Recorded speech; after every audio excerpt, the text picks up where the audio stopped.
Hello everyone, and welcome to Vortex. What Ifs? So we are back with an interesting movie on what if Naruto was a god with power of Sage of the Sixth Path. But before we start, I just want to remind you to please subscribe to my channel and hit the like button if you enjoy my content. Let's start the story. In the time of the Sage of the Six Paths, there was more than just more going in the world than the birth of ninja. It was also around this time that magic came to be, leading to the birth of magi. No one is quite certain just how or where exactly magic first got its start, though over time through meticulous study, it would be revealed that strange, alien stones had something to do with this, merging with certain people prior to them ever awakening as a magus, but the number of people who could use it grew slowly over time and usually kept their powerful abilities hidden from the rest of the world, not wanting to attract the attention of the shinobi, whose culture was flourishing following the Sage of the Six Paths, Hagoromo Otsutsuki, defeating the monstrous Jubi, the god tree, and spreading the art of ninjutsu across the countries. However, one day this all changed. A group that called itself Voluspa, which was dedicated to researching the unearthly stones, was found out by a small number of shinobi, and these shinobi, upon discovering the existence of magi, attacked Voluspa in an attempt to take the stones they had and try to use them to make themselves stronger. Members of Voluspa fought back, but unfortunately their abilities, strange in the eyes of shinobi, earned them far more attention than they ever would have preferred, and soon more and more shinobi would show up to try and take them down. In the end, a small war erupted between magi and shinobi, this war kept secret from the rest of the world. This miraculous secrecy was due to Voluspa, who eventually managed to create a machine that generates a dimension known as I-Space, where magi could fight against shinobi that had managed to take and merge with the stones, thereby becoming magi themselves upon awakening. All the while, the people that were not fighting on the front lines tried to think of ways to put an end to all of the fighting and restore order to the world, before things escalated anymore. To this end, the most brilliant and dedicated scientists of Voluspa did their best to try and replicate a stone, which was nearly pitch black in color and odd in shape upon creation. This stone was created with the intentio of whoever it merged with would become the ultimate magus, one with the power to finally put an end to the war. However, much like the original stones, this man-made stone would only fuse with a person who was born with latent magical abilities that lied dormant deep within themselves. And in this case, and this case alone, the stone would only bond with the strongest of them all. After many failed attempts, Voluspa would finally find the only person that the stone had deemed worthy of merging with, a member of their own group, much to their bitter irony after having spent months on end of searching outside of the organization. This member was a man that had a certain air about him, one that radiated absolute confidence and power and commanded respect from everyone around him, despite not being a shinobi nor a warrior in general at the time. Voluspa and other magi had rejoiced following the merging of this man and the Black Stone, thinking that soon their battle with the shinobi would be brought to an end so that they can return to secrecy. But, much to the shock of everyone, including the man himself, he could not awaken as a magus. No matter how much he trained, no matter how many battlefields he fought on, no matter how many people he ended up defeating, he did not awaken his innate magus abilities. Euphoria amongst magi had given way to resentment over time, and soon the man was seen as a sort of outcast, a failure. Despite how strong he grew even without awakening, he simply was not powerful enough to end the war. And so the war continued. But one day, this had changed. One shinobi who had merged with a stone stolen for Voluspa, awoke as a magus, and his abilities had proven to be terrifyingly powerful. Quickly becoming drunk on his own power, the newly awakened magus had gone on a rampage, during this time managing to destroy the machine that generated I-Space, and as a result the dimension collapsed. The fighting between Voluspa and the shinobi turned magi spilled over to the real world, where the insane shinobi that had now been labeled as the Rogue Flame would proceed to slaughter them all, laying waste to everything around him in maddening glee. It was at some time during his rampage that he had stumbled across a small village that by sheer chance the man who had bonded with the pitch black stone lived. The man, who along with the rest of Voluspa had not foreseen the Rogue Flame's attack, had only watched in horror and helplessness as he returned to his home village in time to see it burning, the flames rising high. into the sky and flickering malevolently, like a scene directly out of the pits of hell. The man had searched whatever had remained intact of the village, desperate to save anyone, but to no avail. Everyone that had been in the village at the time of the attack had been killed. The only survivors were those who had been out of the village at the time. Despair had struck the man as he even truly stumbled across the charred corpse of his wife. This shock, combined with everything that had led up to this horrific sight, was enough for the man to finally awaken as a magus. Immediately following his awakening, the man hunted down the rogue flame and killed him and then proceeded to put an end to the war before it was even night that very same day, his abilities proving to be above and beyond anything any other magus has ever known. But despite his victory and the return to secrecy for Magi, it had been a most bitter irony for the man, in order for him to have awakened as a magus to protect what he held dear. He first had to lose it all. The man, overcome with bitterness, would then disappear from the world, with a new goal in his mind. It was a goal that he vowed he would see accomplished, no matter what it may take. Many, many decades later, I got it. A young girl, 7 years old, exclaimed happily. Said girl was of slightly below average height for her age and had long red hair and bright blue eyes, which she had inherited from her mother and father respectively. She was Reiko Uzumaki Namikaze, daughter of Minato Namikaze and Kushina Uzumaki Namikaze. Her father, the esteemed Yellow Flash himself, stood nearby with a proud smile on his face. Great job, Reiko, he said proudly as he looked over the damage done to the log they had used. For Reiko to practice a low-level wind jutsu on. Kushina was nearby as well and was all but squealing for her daughter's success. You'll be a great kunoichi in no time, she said, with a big smile on her face. From his room in the family's pleasant two-storied house, Naruto Namikaze, elder twin brother of Reiko, watched the rest of his family interacting from through the window. Unlike his sister, who mainly took after their mother with the exception of the eyes and skin complexion, Naruto took almost completely after Minato, with the only real difference being their skin complexion. Whereas Minato had a skin complexion that was almost more along the lines of a tan, Naruto had the light, almost pale complexion of his mother. And unlike his sister, Naruto was of slightly above average height for his age. The elder Namikaze child sighed tiredly. There they go again, he muttered with a hint of disdain in his voice. It's always been this way, for as long as he could remember. This was because of what happened nearly 7 years ago, when the two of them had been born. The powerful Biju, the Kyuubi, had attacked the village on that very same day and Minato had gone off to fight the beast. Only to be incapable of actually defeating it. With the impossibility of actually defeating the Kyuubi, Minato was only able to turn to one option, sealing it, which is exactly what he did. Sealing the strongest of all the Biju into Reiko, turning her into a Jinchuriki. Amazingly, Minato didn't die as a result of the sealing, as the Reaper Death Seal was supposed to kill the user. Only for said creature to decide holding off on taking Minato's soul for the time being apparently. It had been following this that she was proclaimed a hero by the village when Minato revealed what he did to the populace. Ever since then, Reiko has been treated like gold while Naruto had simply been pushed off to the side.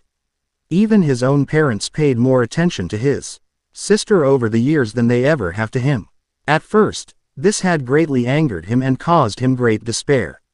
But as of now, at only 7 years of age, Naruto had simply stopped to feel any real connection with his family as his parents were always busy attending to Reiko outside of their own duties, Minato as Hokage and Kushina as an occasional instructor for new Anbu recruits, while paying him less and less mind. Though every now and then, he'd feel a smidgen of anger whenever he saw scenes like this. And they've never said just how the Kyuubi got loose anyway, he thought. As he got up from his current sitting spot, he and Reiko were both aware of the fact that their mother had been the previous Jinchuriki for the Kyuubi. While Reiko didn't really seem to pay this little fact any mind, Naruto did. Wondering just how in the hell the Kyuubi got free in the first place then. Naturally, this was a question his parents never bothered to answer. Putting his shoes on, Naruto ran a hand through his spiky hair as he then walked out of his room, down the stairs and decided to leave for a bit. It's been a few days since he's seen his friends anyway. Heading out for a bit. he said loud enough for his parents and sister to hear. He received no reply. This got a twitch out of him, though his facial expression seemed unreadable. He slammed the door on his way out. Naruto walked with hands in pocket through the village as he made his way to where he and his two friends mainly hung out, that being one of the training fields, one that was the furthest away from the village. As he took his time walking to the training field, not a single villager or shinobi he passed by so much as even glanced at him. Even though he was the eldest child of the Hokage, he meant very little in the eyes of others, being virtually unknown as everyone paid far more attention to his outgoing and energetic sister. Naruto walked in silence, in turn not paying the rest of the crowd any heed at the moment. It took him a while to get there, but about 20 minutes of walking later, he finally arrived. As luck would have it, he was not the only one there. "Naruto," said the only other person, a boy around the same age as Naruto. He was of average height for his age and was of a lean and wiry build for a kid. His somewhat shaggy black hair framed his face a bit, the boy's matching black eyes locking onto Naruto. He smiled. "How are you doing?" Naruto smiled too. "Doing good, Ryuiki." "You," he replied as he walked forward, his eyes unconsciously looking over the training field like always. The training field he and his friends favored was pretty plain, with a flat grassland look to it, though there were several boulders surrounding the large field in a circular pattern. But there was one thing that made the training field stand out, and it was this that Naruto's eyes locked onto. Right there, on the opposite end of the training field from where Naruto was at, stood a large and beautiful sakura tree, its petals practically glowing in the sunlight. Wordlessly, Naruto walked up to it and pressed his right hand against it and closed his eyes. Ryuiki watched this in silence, having grown used to this. It was a habit that Naruto had developed when they first started coming to this training field. Naruto sighed in contentment as a moment later he finally took a step back. He wasn't sure just why this sakura tree was even here in the village at all, as it contrasted with the other trees that were in the general area, but he wasn't complaining. For reasons he just couldn't explain, there was just something about this tree that put him at peace whenever he came. "I'm doing well too, by the way," Ryuiki said in amusement. Naruto rubbed the back of his head sheepishly, having already forgotten he had just asked how Ryuiki had been doing too. "Ah, my bad." Ryuiki just laughed and got off the boulder he had been sitting on and began to approach Naruto. He began to clench and unclench his right hand. "Well, since all we've been doing lately is either just hanging out or training on our own, how about we have a quick spar? It's been a while since we've done that," he stated. Naruto smirked. Whenever it came to conversation, things always did appear a little awkward between the two of them. Just like now with how they've barely said anything to one another for the past few minutes since arriving. But then again, the two of them never really won for verbal communication. Instead, they communicated with one another through another way. Naruto chuckled as he took up a fighting stance, one that was based off of the standard stance taught by the academy, though with his own spin on it. "Sounds good to me. Bring it, Ryuiki." Ryuiki grinned and took up a fighting stance as well. As soon as he did so, he let out a bit of a battle cry as he then charged straight at Naruto. Surprisingly fast for one so young. But Naruto wasn't taken off guard by the speed and so was able to tilt his head back in time to dodge the punch that Ryuiki promptly tossed his way. Ryuiki wasn't done just yet though, letting the momentum of the punch spin him about to execute a roundhouse kick that Naruto had to actually leap back to avoid. Then Naruto took advantage of the opening left after it to rush forward and deliver an uppercut at Ryuiki's exposed torso, only for his friend to raise his right arm to guard against the hit. Naruto threw a few more punches after that, one aimed for Ryuiki's face while the others were aimed for his lower torso, but Ryuiki, despite being a kid, dodged them all with a finesse that would have looked more at home on a seasoned chunin. Naruto couldn't help but grin a bit, and the same went for Ryuiki. Both of them were unusually talented in taijutsu for kids so young, as shown when the two of them began to start trading more blows right now. With the two being nearly even, though Ryuiki was beginning to gain an advantage and Naruto found himself slowly getting forced back as he started to attack less and defend more, dodging and blocking the many punches and kicks that Ryuiki was throwing at him.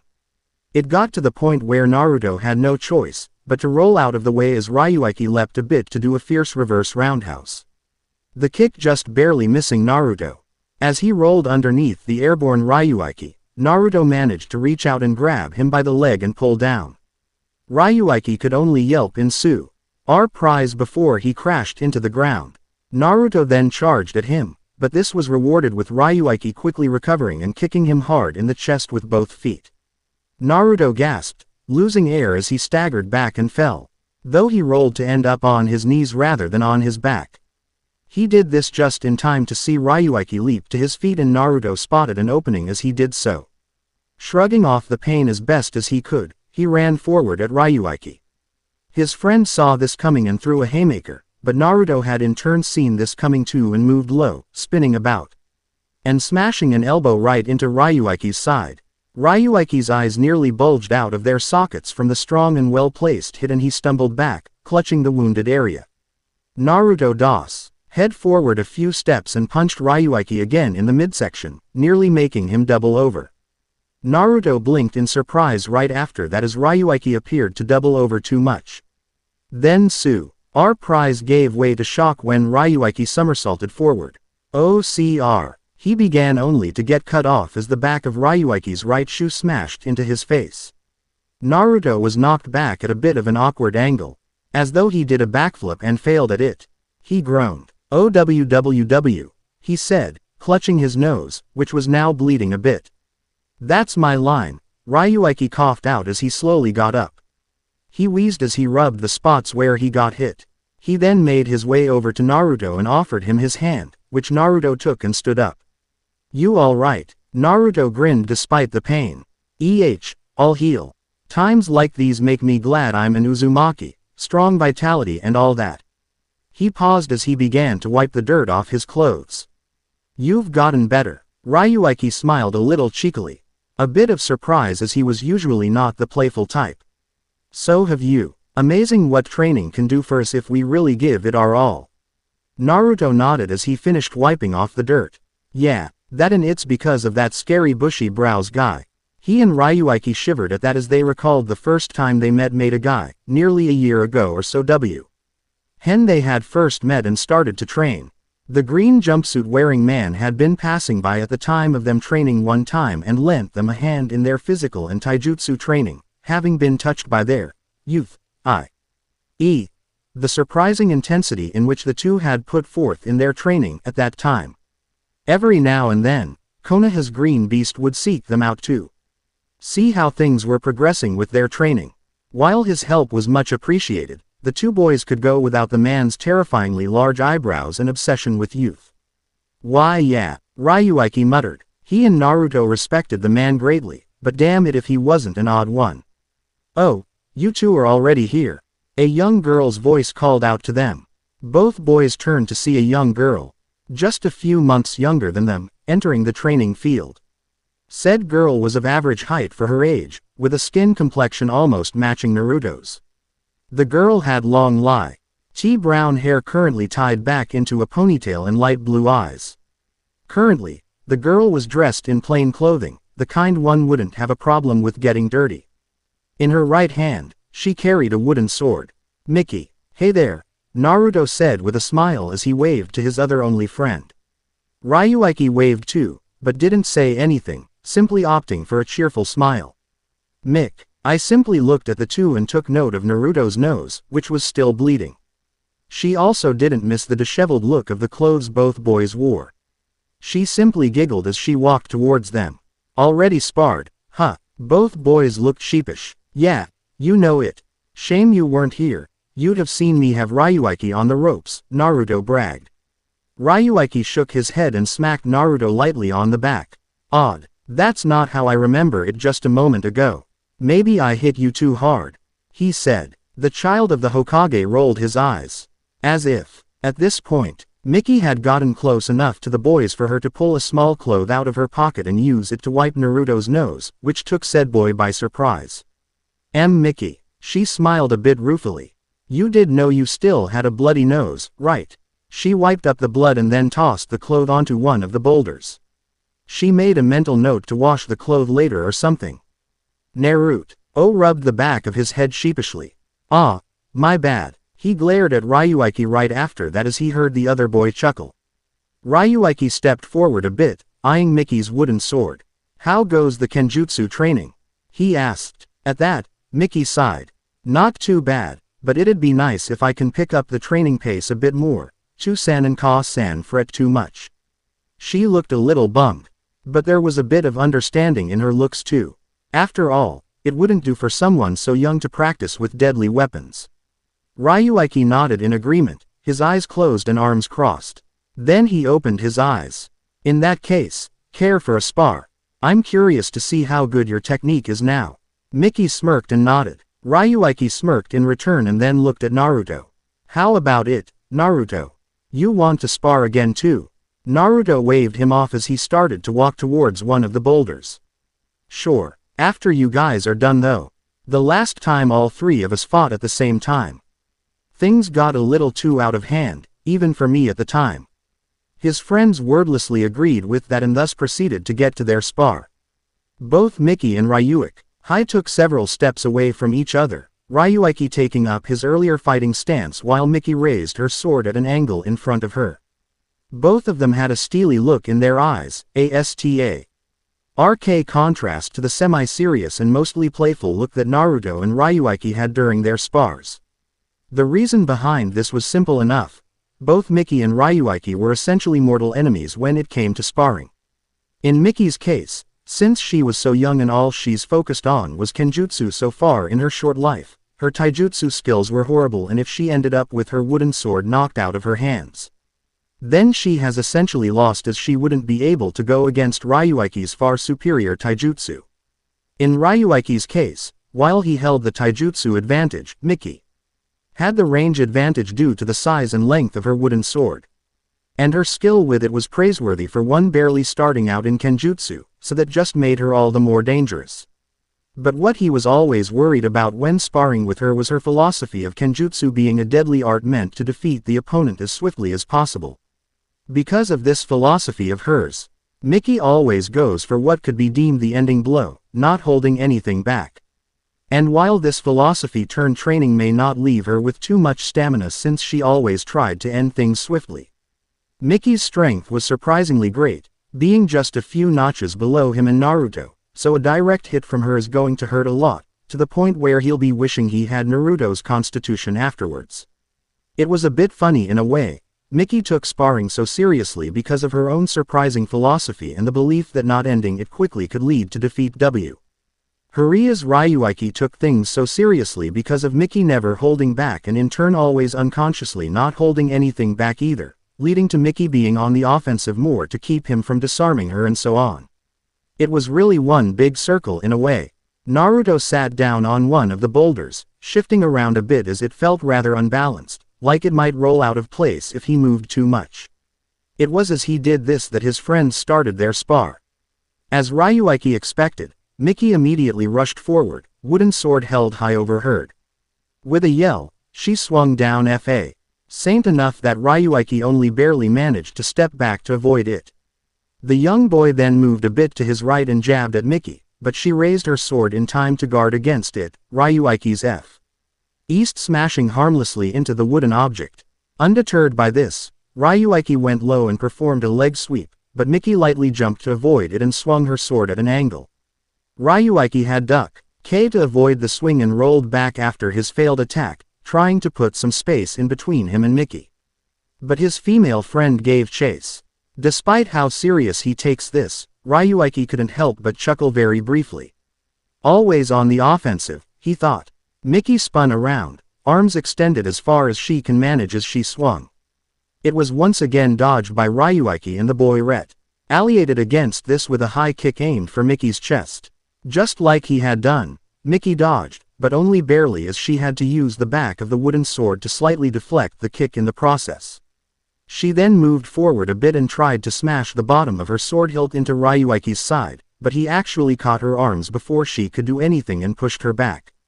Mickey MB led, and it was at this sight that Ryuiki actually decided to really go on the attack, and he charged right at her, jumping and attempting to kick her in the chest. Mickey saw it coming and managed to Regain her balance in time to jump a bit, and as Ryuiki's kick passed right by her, both of them lashed out, cross-countering one another. Miki had swung her wooden sword and the flat side of it slammed into Ryuiki's side, while Ryuiki had managed to swivel his upper body enough to throw a punch that had hit Miki in the left side of the face. Both of them cried out in pain and surprise. The cross-counter and ended up getting knocked back, with Miki falling onto her butt while Ryuiki, who had still been slightly airborne when hit the ground a little awkwardly and ended up rolling across the ground a bit. Naruto, having watched the brief spar in silence until now, was surprised and worried now. Those hits had looked rather nasty. "You guys whoa," he began to say, as he quickly began to move off of the boulder, but the sudden movement caused the boulder to roll backwards and he ended up falling forward on his face. Naruto quickly began to get up, a little embarrassed as the fall had only slightly stung. "Just awesome," he muttered sarcastically. As he stood, he immediately dusted himself off and moved quickly towards the downed Ryuiki and Miki. "You alright?" he asked as he helped Ryuiki up, and then Miki. "Ow, ow, ow," Ryuiki muttered as he held his side. "That was a pretty good hit. I can say the same thing," Miki quietly said as she rubbed the quickly forming bruise on her face. She paused in her actions to look at Naruto. "How about you? I just saw you fall." Naruto rubbed the back of his head, averting her gaze. "So damn embarrassing." Ryuiki managed to shrug off the pain he was feeling just long enough to pat Naruto on the shoulder. "It happens to the best of us," he said with a chuckle, only to stop almost immediately and go back to clutching his side. Naruto just twitched at his words. "Rigot, of course," he said blandly before turning around. He froze right after he did though, his eyes locking onto where the rolled boulder had once been. He then raised a finger and pointed. Guys." Ryuiki and Miki both looked at where he was pointing and blinked rapidly in surprise. Right where the rolled over boulder used to be sat what looked like 3 stones. All 3 stones were very unnatural looking, to say the least about them, unearthly even. One was roughly half the size of Naruto's hand, and it was a brilliant blue, more beautiful than the color of the ocean itself. The other stone right next to it was a bit more jagged around the edges and roughly the same in size and was a startlingly vibrant yellow, bordering on gold. The last was just a bit larger than the other 2 and was much thinner, being a glowing white in color. All 3 kids could only stare in shock and amazement. "Say, Ryuiki, Miki, have those always been there?" Naruto asked dumbly. Both of them shook their head. "And no, we would have known if they were, right?" Miki replied uncertainly, her grip on her wooden sword slackening by the second. "Well, it's not as if we've ever looked underneath the boulders here before," Ryuiki brought up as he took a step forward and stopped. All 3 of them shared a look before they began to walk towards the stones a minute later. When they reached the stones, all they could do was keep staring. "So, should we tell someone about these stones?" Ryuiki asked his friends. There could be a chance that these belong to someone. "No way. Everyone in the village would be talking about these things if they belonged to someone," Miki said. Shaking her head, Naruto didn't say anything. Instead, a few seconds later, he slowly crouched down and began to reach for one of the stones. What are you doing, Naruto?" Miki exclaimed in shock. He looked at her briefly. "Just going to touch it." He sounded a little worried though.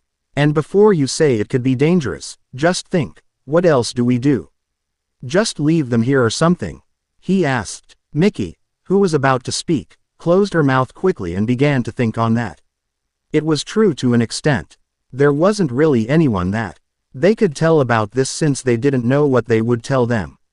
And after having seen these stones, leaving them here just wasn't an option. After all, what if someone else came along or something? If the stones are dangerous, then letting someone else potentially get hurt was out of the question. Ryuiki seemed to be thinking along the same lines as Miki too, his eyes narrowing. "Then it can't be helped. If these things are dangerous in any way, then we can't just risk someone else coming along and get hurt by touching them. I'd rather take that risk myself," he said surprisingly sternly. He's always had a rather strong sense of justice in a way. With that said, Naruto nodded in agreement and then focused his gaze back on the stones, more specifically the blue one. He slowly reached out for it, keenly aware of his friend's worried gazes drilling into the back of his head. Then his index finger made contact with the stone and he froze for an instant to see if anything would happen. When nothing did, he let out a breath he didn't know he had been holding. Well, so far nothing.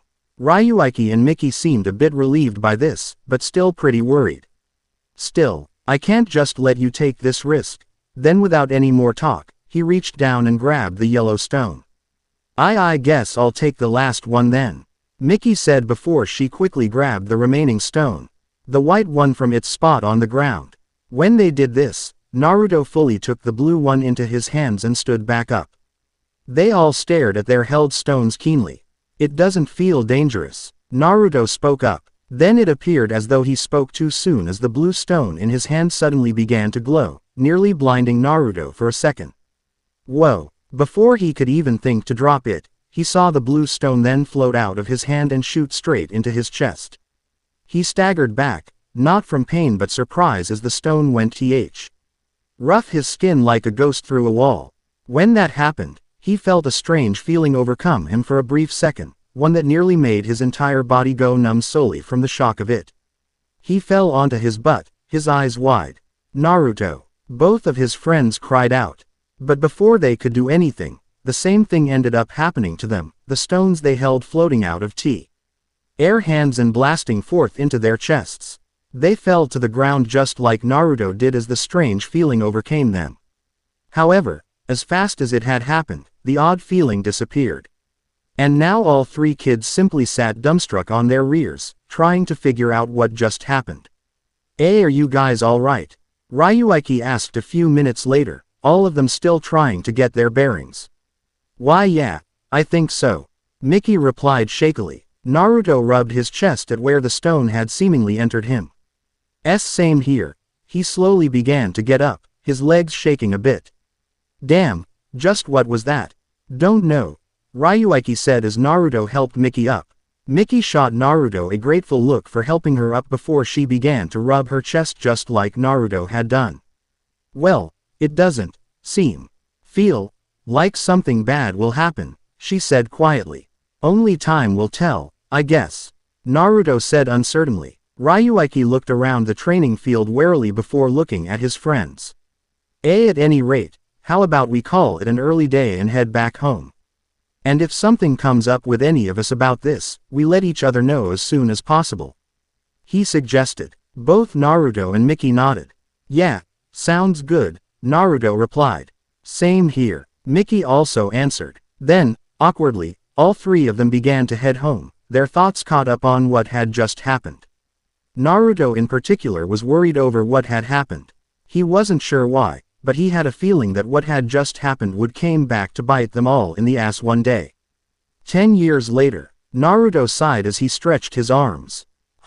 He did his best to suppress a yawn as he walked through the village towards the training grounds. Over the years, the son of the Hokage has grown up quite a bit, with his hair being much spikier than it was as a kid in addition to being in a bit of a different style, drawing attention to his baby fat-free face. The 17-year-old has also grown to be a bit on the tall side, standing at just an inch taller than his dad. And thanks to all of the taijutsu training he does, he possessed a lean yet muscular physique. Somewhat shown off by the simple light shade of black pants and matching shirt he wore. Over the shirt, Naruto wore a thin black vest that was unbuttoned and was a few shades darker than the rest of his clothes. His standard shinobi sandals was also of a similar shade of gray, the closed-toed wear complementing the vest. To complete the look, Naruto also wore an immaculate silver necklace in the form of a howling wolf head, a present he had received a few years back for his birthday from Mickey. Right now, Naruto was planning to simply hang out for a bit on his own, his sister and parents still being in bed. It was rather early in the morning after all, and as such as he walked, there were very few villagers around. This was something that Naruto, as sleepy as he still was, liked. Aside from his two friends, he was not exactly much of a people person. That'd be Reiko, he thought a little bitterly. Over the years, his parents' lack of attention for him had remained the same while they and just about everyone else in the village mainly focused on Reiko, and as such the younger twin of the two Namikaze children was far more sociable than Naruto was. What's more is that in addition to getting all of their parents and the village's attention and support, Reiko was turning out to be a splendid kunoichi of Konoha, with her now on a genin team with one other than the talented Sasuke Uchiha and Sakura Haruno, who has shown a talent for genjutsu during their time in the academy. As for Reiko herself, she had received training personally from her parents while Naruto hadn't. She was decent at taijutsu and had a large arsenal of jutsu in regards to ninjutsu, though she mainly stuck to a few jutsu in particular. While she may be lacking in genjutsu, due to how much chakra she has as a result of being a Jinchuriki, she also had some praiseworthy skill with a sword, courtesy of training with Kushina, who once used a blade back when she was younger. But in Naruto's case, it was far different. While he was extremely talented in taijutsu, aside from Guy's tutelage every now and then, he had no one else to help him improve aside from Ryuiki. The number of jutsu he actually knew outside of the basic ones taught at the academy was dismal to say the least, and thanks to his Uzumaki and Namikaze lineage, his chakra reserves were too large for him to even think of using genjutsu. All in all, as usual, it seemed he got the short end of the stick, as just a few days ago, his and Reiko's godfather Jiraiya came by and discussed with Minato and Kushina the possibility of Reiko signing the Toad contract. As always, she gets everything without even trying, Naruto thought as he violently shoved his hands into his pockets. Over the years, he had gone from being relatively calm in regards to the neglect he suffered at the hands of his parents and everyone else to nearly hating them all for it. The only reason he didn't act to ally hate them was because at least he knew it wasn't intentional, merely ignorance on their part, though that only made it worse in a way. But nonetheless, he was far from happy whenever he was around his family. He continued to walk in silence until he got to the training field that he and his friends had always hung out at, that being training field 13. His frown slowly turned upside down, as the sakura tree bloomed as beautifully as always as he was close enough to actually see it. Like always, just approaching the tree had a calming effect on the blonde teen, and his slowly forming smile gave off a sense of inner peace as he finally approached and gently placed his palm on the trunk of it. Even after all this time, I still don't know why I'm calmed down around you, he muttered to the tree. Not caring that it wasn't actually alive or anything, but I'm not complaining about it. He stayed like that for a few minutes before backing away and jumping onto one of the boulders in the area. As he did so, Naruto couldn't help but look at one boulder in particular, the one that he, Ryuiki, and Miki had found those odd stones under a decade ago. Every now and then he'd think back on that day, but only thought on it idly. It wasn't as if he'd figure out what exactly had happened that day after all. Naruto sighed. Man, what a nice day so far. He looked up at his sky as he got his mind off of the memory. The eldest child of the Hokage proceeded to stay in that position for several minutes in peace.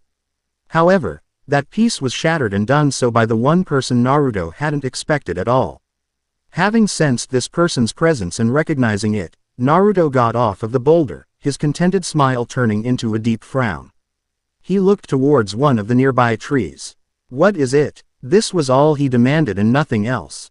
If anyone had heard how he said these 3 words, they would have cringed at the level of barely controlled anger that made itself known in his voice. From the tree, some rustling could be heard before someone dropped down from one of the branches a few seconds later. It was a girl of slightly below average height for a 17-year-old girl. But as if to compensate for her short stature, the girl had a reasonably curvaceous and well-endowed figure, somewhat shown off by the red jacket, the mesh shirt and the plain black pants she wore. On the right pant leg was a kunai holder, firmly strapped there.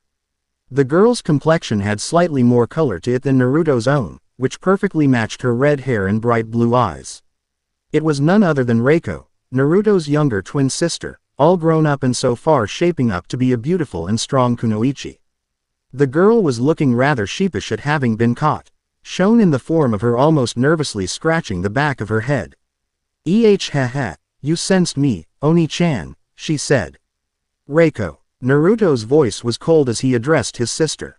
His sister flinched. What is it? He demanded as he put his hands in his pockets. Reiko fidgeted, like a young child being scolded by her parents. Nothing, she began. It's just, well, I happened to wake up early and spotted you leaving, so I was curious to see where you were going. She tried to sound confident, but failed. So you essentially stalked me? Naruto asked, his patience wearing thin. Granted, he never really had much patience for things regarding his family, especially his sister sometimes, but it was particularly short right now and in his mind. It was justified. His sister was a very curious person by nature and sometimes had a bad habit of snooping into other people's business, if it really caught her interest. Thankfully, she had never really tried to do so with him and his friends, to the point where she pretty much steered clear of them, but it seemed like today Reiko had decided to break away from her usual thing. Combined with Naruto's already poor mood prior to coming here, and right now the elder twin was feeling quite angered over this. Reiko pouted, averting his gaze. Well, I wouldn't put it like that. She then looked back at him. But, I thought, it'd be nice to hang out for a bit. Is that okay, Oni-chan? Her pout went away and now she looked at her elder brother with hope in her eyes. Despite all of the attention and privileges she had received growing up, Reiko was far from arrogant, and was quite thankful for everything her parents and everyone else had ever done so far. As a result of all the love and attention, she had grown up to be a very lively and energetic girl, making many friends that were around her age and was usually hanging out with. At least several of them whenever she wasn't training or spending time with her parents. Indeed, she was a very happy girl who was satisfied with how her life has been going so far. But, there was just one thing, or rather one person, that had her worried for some time now. And that was her brother. For as long as she could remember, Naruto never hung out with her or anyone she knew. He was rarely, if ever, seen around the house by her or their parents, and on the few occasions he has seen and interacted with them, conversations were short and very much to the point. The same thing occurred with him and the villagers and other shinobi as well, with Naruto moving about without a care while everyone else didn't seem to notice him. And it was this that worried Reiko so much. It was as if her brother was a ghost in some way, moving from place to place silently and without notice. It was only the fact that she knew he had two friends that kept her from fully believing her brother to be a genuine loner. Nonetheless, Reiko loved her brother dearly and truly wished to be able to be close with him and do things that brothers and sisters would normally do, but getting Hi's attention was far from easy, as he usually was doing one thing while she had to do another thing amongst other such circumstances. That, and the few times she actually could interact with him, were not exactly ideal. Such as now when he gave his answer. No. Naruto's voice was firm and seemed to leave no room for argument. It's not okay, Reiko. Not one damn bit. The look of hope in Reiko's eyes was extinguished. But despite this, she tried to talk back anyway. But, why? Is it really that wrong to just hang out? She looked ready to cry. All previous attempts to spend me time with her brother had ended in failure, with Naruto being quite blunt in his replies, and now all that failure was getting to her. I wouldn't say it's wrong, but it's not fine, Naruto retorted. As his pocketed hands clenched tightly into fists. Especially since I think I told you one time for you to stay out of my business. This training field was perhaps the only place where he could truly be at peace and relax. Aside from being with his friends, his sister's continued presence here was just continually grating his nerves. Reiko's head lowered and her shoulders slumped as anger in Naruto's voice all but literally pierced right through her. But, Naruto then removed his right hand from his pocket and pointed towards the village. Go. He said nothing more and didn't have to. The underlying anger said it all as it is. Reiko's head lower in shame and sadness even more. Oh okay, she whispered before slowly turning and proceeding to walk away. Naruto waited and watched until she was well out of sight a few minutes later. Damn, he sighed as his anger slowly seeped away. Taking a few deep breaths and exhaling slowly, Naruto managed to fully calm down and ran a hand through his hair. Maybe I shouldn't have been so cold with her, he thought a few minutes later as he recalled how sad his sister had looked just as she left. He didn't really mean to be so angry with her, but usually whenever he saw his sister, all he could think of is all of the neglect he suffered so far in life and the fact that it wasn't until relative Lee recently that his sister began to take notice of him and try to hang out with him wasn't exactly helping. If anything, it sort of rubbed him the wrong as it took her just this long to really notice him. Naruto then walked up to the sakura tree and placed his hand on it again in an effort to calm down. It took a minute or two longer than it usually did, but Naruto was once again placated. Maybe coming out wasn't such a good idea though, he thought. He had never imagined that Reiko would follow him to what was essentially his haven of a sort, but now that this has happened, he felt as though something had been violated in a way, and it gave him a sense of unease despite his returned calmness. However, he was snapped out of his thoughts when he once again detected someone approaching the training field. He smiled softly this time around. The person coming was welcome, unlike Reiko. Naruto turned to greet the new arrival. "Miki," he called out to his friend. "Morning, Naruto-kun," she greeted as she appeared. The young woman greeted as she kept on walking. Like Naruto, Miki had certainly grown up since she was young. She was of average height for a girl her age, but was startlingly curvaceous and well endowed, beating out some mature women in the bust department, with all of this packed onto a very slender frame. However, Miki was also quite muscularly well built, just like the Hachiobo master from history's strongest disciple Kenichi, possessing strong and well-toned arms and legs due to all of the time she spends training with swords, especially large and heavy ones. Much to the surprise of many of her classmates back in the academy. Her very fit and attractive figure, however, was somewhat hidden by her current wear, consisting of a simple, easy-to-move-in black skirt and a plain lightly colored long-sleeve shirt. Over that she wore a black apron that matched her shinobi sandals in color. She had also grown out her hair a bit, so that it was just a bit past her shoulders, framing her cute face, with a few bangs actually almost spiking downwards to cover up her right eye a bit. She smiled beautifully as she approached Naruto. "Still addressing me like that?" Naruto muttered, a little amused. He wasn't sure why, but one day a few years back, Miki had stopped addressing him simply by his name and had started to add kun suffix whenever she spoke his name. One time he had asked Ryuiki if he knew why Miki had started doing that, but all he got in response from his friend had been a shaking of the head in exasperation at the time. "What are you doing up so early? I figured you and Ryuiki would be sleeping in." Chu-san was up early and he figured that I might as well help him deliver a thing or two. Miki replied as she then hefted a long, thin package that Naruto hadn't immediately noticed before. He blinked in surprise. "Let me guess. A sword?" he asked. Miki nodded. "Yeah, he just finished this one up a few days ago, but forgot to deliver it to the one who commissioned it. So now I'm the one that has to do it." She pouted as she said that. Naruto chuckled a bit. Miki's Ather was a blacksmith for shinobi weapons, with swords being his specialty. Ever since she was young, Miki would help him now and then, doing small errands like this. It went a long way towards explaining why she's always been fascinated with swords. Miki looked at the package and then at Naruto. "Want to come with me? It'll just be a quick drop-off since I think the person who ordered this is still in bed."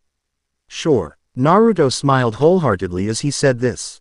However, the smile dropped when Miki's face turned slightly red. Miki. "You alright?" It's fine," she said, suddenly a little shy. "Let's go." She turned around hastily and started to walk. The eldest child of the Hokage, a little confused, followed after her like a lost puppy. Easily catching up with his only female friend, Naruto and Miki proceeded to quietly walk back to the village and remained quiet until they were about halfway through said village. "Wow, just where does this guy live?" I've already passed by a few residential areas, Naruto pointed out. "I only know his address. I've never really been near the area he lives in, so I can't really say much on that," Miki replied sheepishly. Both fell silent for a few minutes after that. "Say," Miki then said a minute later, "I saw your sister when I was walking to the training field." Naruto nearly growled, though not out of anger. "You did, huh?" He shifted slightly as he walked, a little uncomfortable. "Yeah, I could have sworn she looked ready to cry," Miki commented. Having been looking forward the whole as she walked, she finally craned her head to look at Naruto. "Did something happen?" Naruto nearly flinched under her concerned and questioning gaze. Sort of. A pause. She follow. Ed me to the training field and tried to hide from me in a tree, he said abruptly. Then when I called her out, she tried to talk me into hanging out with her, but I sent her away. The way seemed to rush. Saying those words only told Mickey just how much of an effect that she, his close friend, can have on him for him to so suddenly spill out what had happened. I see, Mickey replied, a bit taken aback by how sudden his reply had been. She tried to think of something to say, but could only come up with this. Sounds like you were pretty cold with her. Her words did little to cheer him up. In fact, it did the opposite. Naruto hung his head in shame. I know, he sighed. I know it's not her fault or anything for all the shit I put up with, but she shouldn't just be following me around to places. Especially not our training ground. Mickey did smile a little. I know, and you have a right to be angry over this, but I think you're being too hard on her. I mean, she's at least trying to get to know you a bit better, right? She sounded unsure. She and Ryuiki have done their best over the years to try and give Naruto a shoulder to lean on, but there were Tim's where they felt it was best for Naruto to try and reach out to his family and pray that his family would take notice of what they've unintentionally done and do likewise. So Reiko's attempts to connect with Naruto had their value in a way, even if the girl seemed to have this bad knack for moving in on Naruto's territory. And Naruto was very territorial sometimes. Naruto scratched the back of his head. I guess. I don't know. With how she operates, I question if she's really serious. He fell silent and so did Mickey, the girl unable to think of anything more to say. But each of them walked in silence the rest of the way to the place they were to deliver the sword to. It took about several minutes of slightly sped up walking to get there, but finally they did. This customer sure lives in an odd place, Naruto muttered, having grown uncomfortable with the silence. Mickey silently agreed. Whoever had commissioned the crafting of this sword lived in a part of the village that was well away from any residential areas and was instead more geared to commerce and trade. Maybe he works as a trader or something on the side. Mickey spoke up as she gently placed the sword by the door to the home.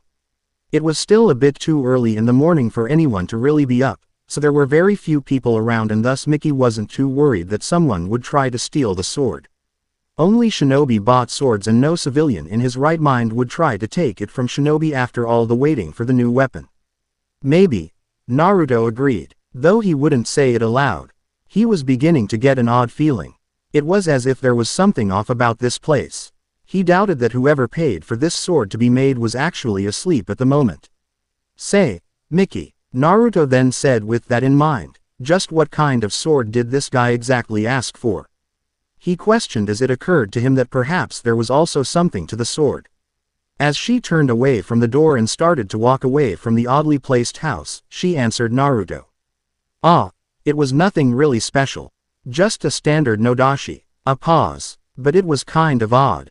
Naruto raised an eyebrow in interest. Odd in what way? He asked. He had requested for the tip of the blade to be blunt. But what's really odd is the material he wanted it made out of. Mickey drifted off in thought for a few seconds. I can't remember what the name of the metal was, but it was extremely rare. So rare, in fact, it took Toussaint a few months to track down someone who actually had it in stock. Apparently, the customer had wanted this metal because of some special trait to it. A special trait? Naruto looked confused. However, rather than tell him, Mickey simply looked resigned.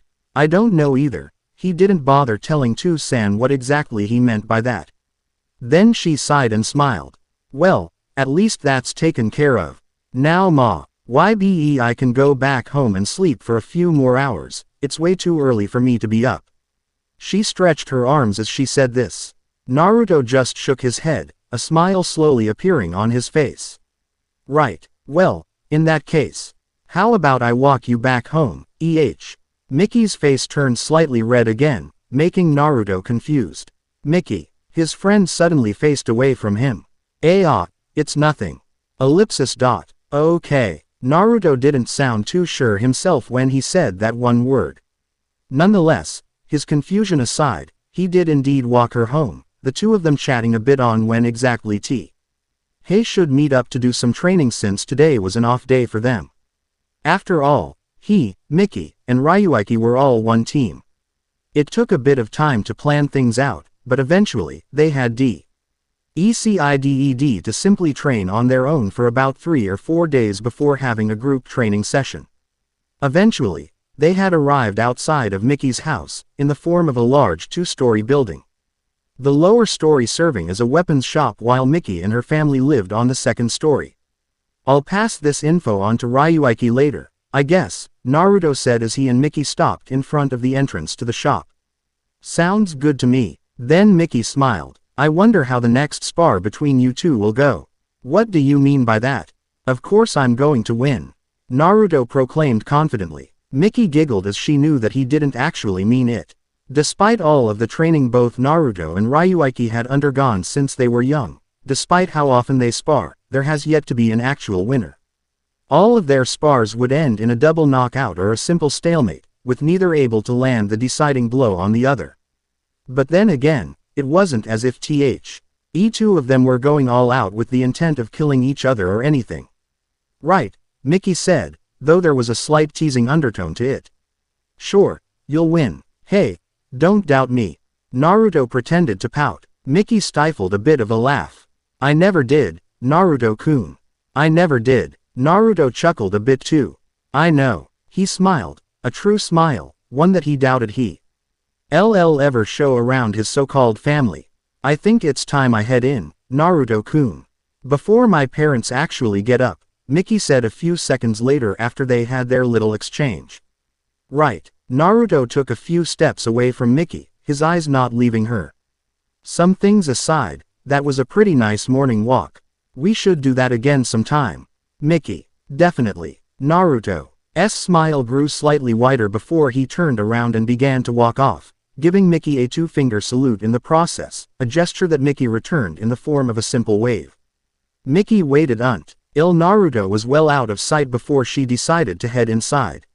However, it was at that moment that something very much unexpected happened. The sound of a water drop suddenly rang out across the area. Yet it was only audible to Mickey and no one else. That was all she was able to utter when a brilliant flash of light appeared, nearly blinding her because of how unexpected it was. But as fast as it came, the blinding light disappeared and so Mickey was now witness to a shocking sight.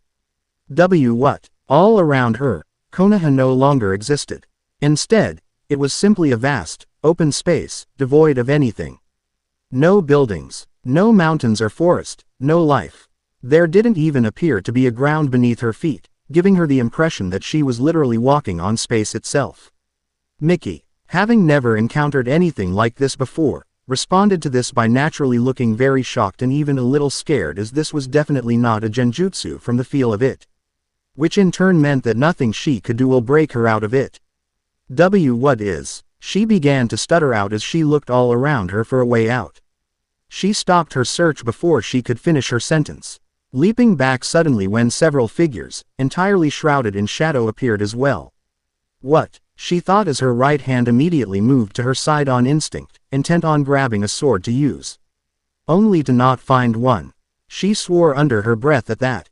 What the hell? One of the shadowy figures, from the sound of the voice, a man, bellowed. What's this? It was clear that from the sound of his voice, he too was very much shocked by whatever was happening.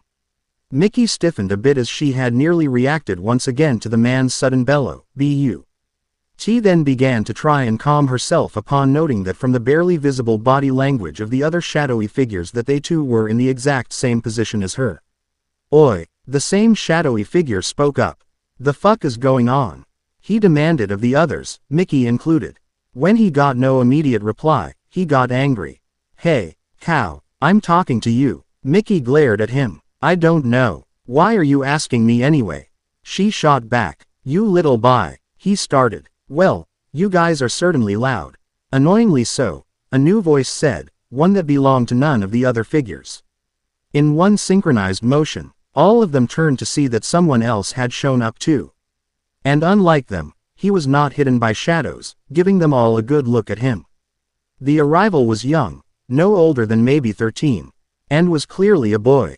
He was a bit shorter than what would be expected of his age and possessed a thin physique shown off by the slightly baggy gray pants he Or in addition to a simple light blue shirt and black jacket over it, so he couldn't possibly be a shinobi of any kind. Despite this, the boy's childish face, framed by shaggy golden blonde hair, had a very confident, even arrogant smile on his face. His steel gray eyes looked at them all as though they were nothing but bugs. A kid, the man from earlier spoke, disbelief evident in his voice. The fuck, is this some kind of game? He growled out in growing anger. The boy laughed haughtily, an action that made everyone there feel quite uncomfortable and not particularly eager to get to know him. A game? Hey, the boy said. Everyone could practically feel the boy's bad intentions at this point. His existence was beginning to grate them all right now, and he's only been here for not even a minute. What's so funny about this, boy? The man demanded. Ah, nothing much, oaf. The man bristled, but was ignored. It's just that game is a fitting word to use right now. He took a few steps towards them all. And it is with that said I now invite you all to this game. Ha, Mickey said. She could feel the others shifting in their spots too in silence at what the boy just said. The boy stood up a bit straighter as he placed his hands in his pockets. A smug grin appeared on his face.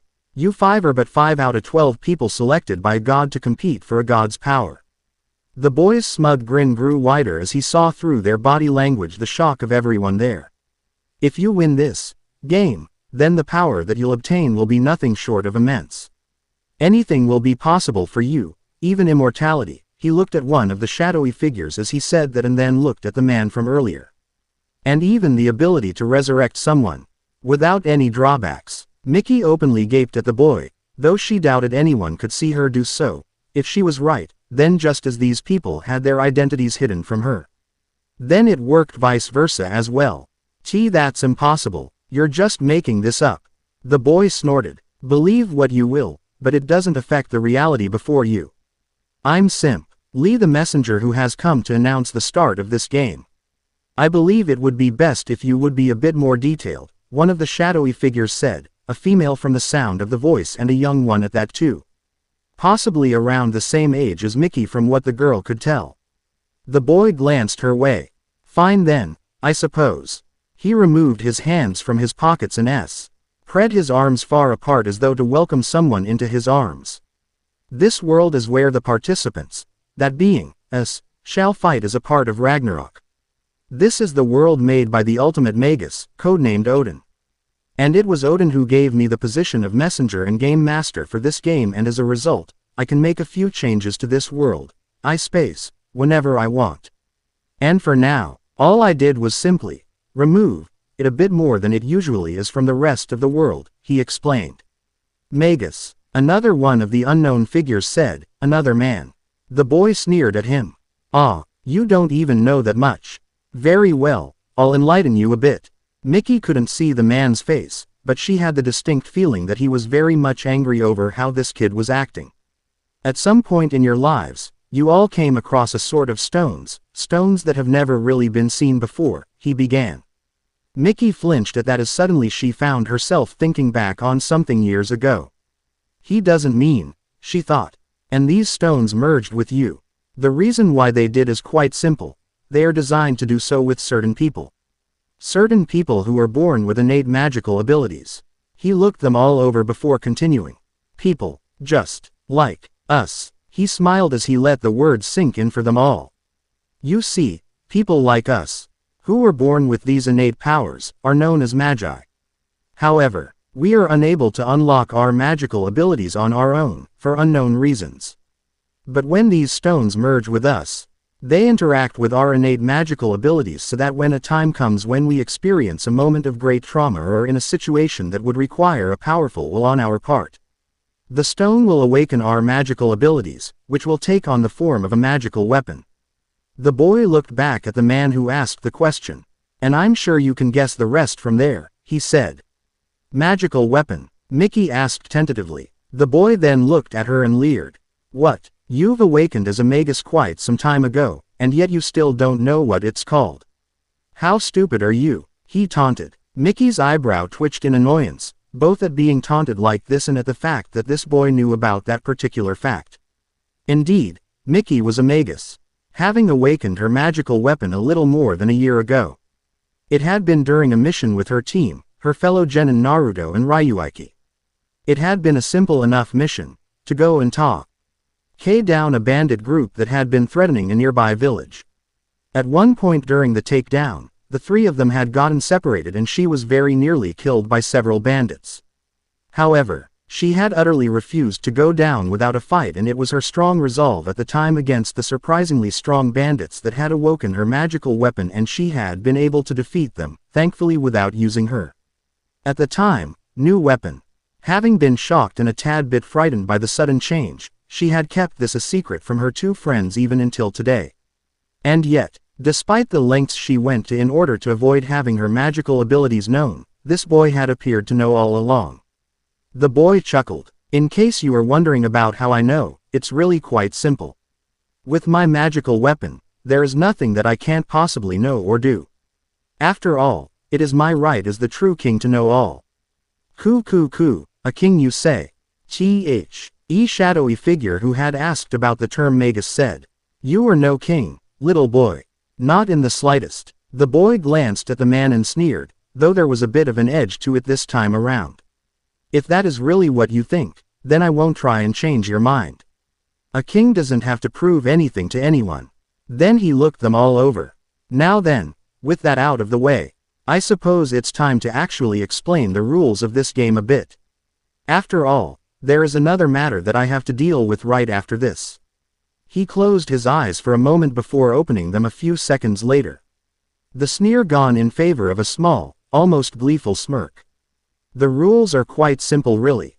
At my choosing, I-Space shall be invoked, and it is here that we Magi will fight. It doesn't matter how the battles go, it could be 1 against 1 or 2 against 1, etc. All that matters is that one Magus must have his or her magical weapon destroyed in 13 hours of I-Space being invoked. The destruction of the magical weapon will mark the Magus defeat. 13 hours, the girl from earlier spoke up. For there to be such a time constraint implies something will happen if time runs out. What happens if no Magus is defeated within that time frame? She questioned almost emotionlessly. Mickey couldn't help but shiver slightly. How calm this girl was despite all that was going on. It was downright unnerving at how she just seemed to accept everything. If no one is defeated after 13 hours, then I-Space, which encompasses all of the major hidden villages and every minor one in between them all, shall expand until it engulfs the entire world. And once that happens, everything that could be defined as alive will cease to exist. The boy grinned coldly as he said this. Mickey was shocked, even horrified by this. What? Why would you do something like that? She demanded. All she got in response was a shrug. I didn't make up these rules. Odin did. He simply shrugged again. Moving on, there are just a few things for you all to be informed of. Firstly, he began and snickered, I shall tell you all that, as I'm sure you're well aware of now, is that as a result of awakening as Magi, we've all become extraordinarily hard to kill. We could be skinned alive and end up growing back all of our skin after nearly an entire day. We even have noticeably extended lifespans, on top of slower aging. It wouldn't be too much of a stretch to say that we are immortal in some respects. However, despite our own formidable immortality, for lack of a better word, we can still be killed. Through the destruction of our own magical weapons, the boy said, now no longer playful or arrogant, but almost grim. If our magical weapons are destroyed, then we shall not simply die, but cease to exist entirely. We will be wiped clean from the memories of anyone we've ever met, and any physical records of us will up and vanish too. For us, it will be as if history itself had forgotten us, as if we never even existed. At that, Mickey grew horrified, more so than she already was. Her legs began to quiver slightly, her mind desperately trying to wrap itself around all of this.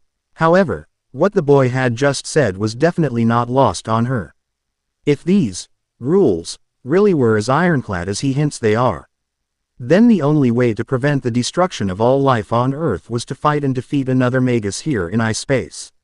But in order to defeat a Magus, his or our magical weapon would have to be destroyed, in turn wiping that Magus out of existence entirely. It was too cruel a fate, one that she wouldn't wish even on her own most hated enemy. But if time ran out in I-space and no one was subjected to such a cruel fate, then it was the end of all life. But the boy was not done just yet. And as it just so happens to be, only a magical weapon can destroy another magical weapon. Though there are some exceptions, he said as he looked up as if in thought. Then he looked back at all of them, who were now so still out of shock. A small smile found its way onto his face now. Well, I suppose it's better than simply dying and leaving others to carry the load, he said, shrugging dismissively.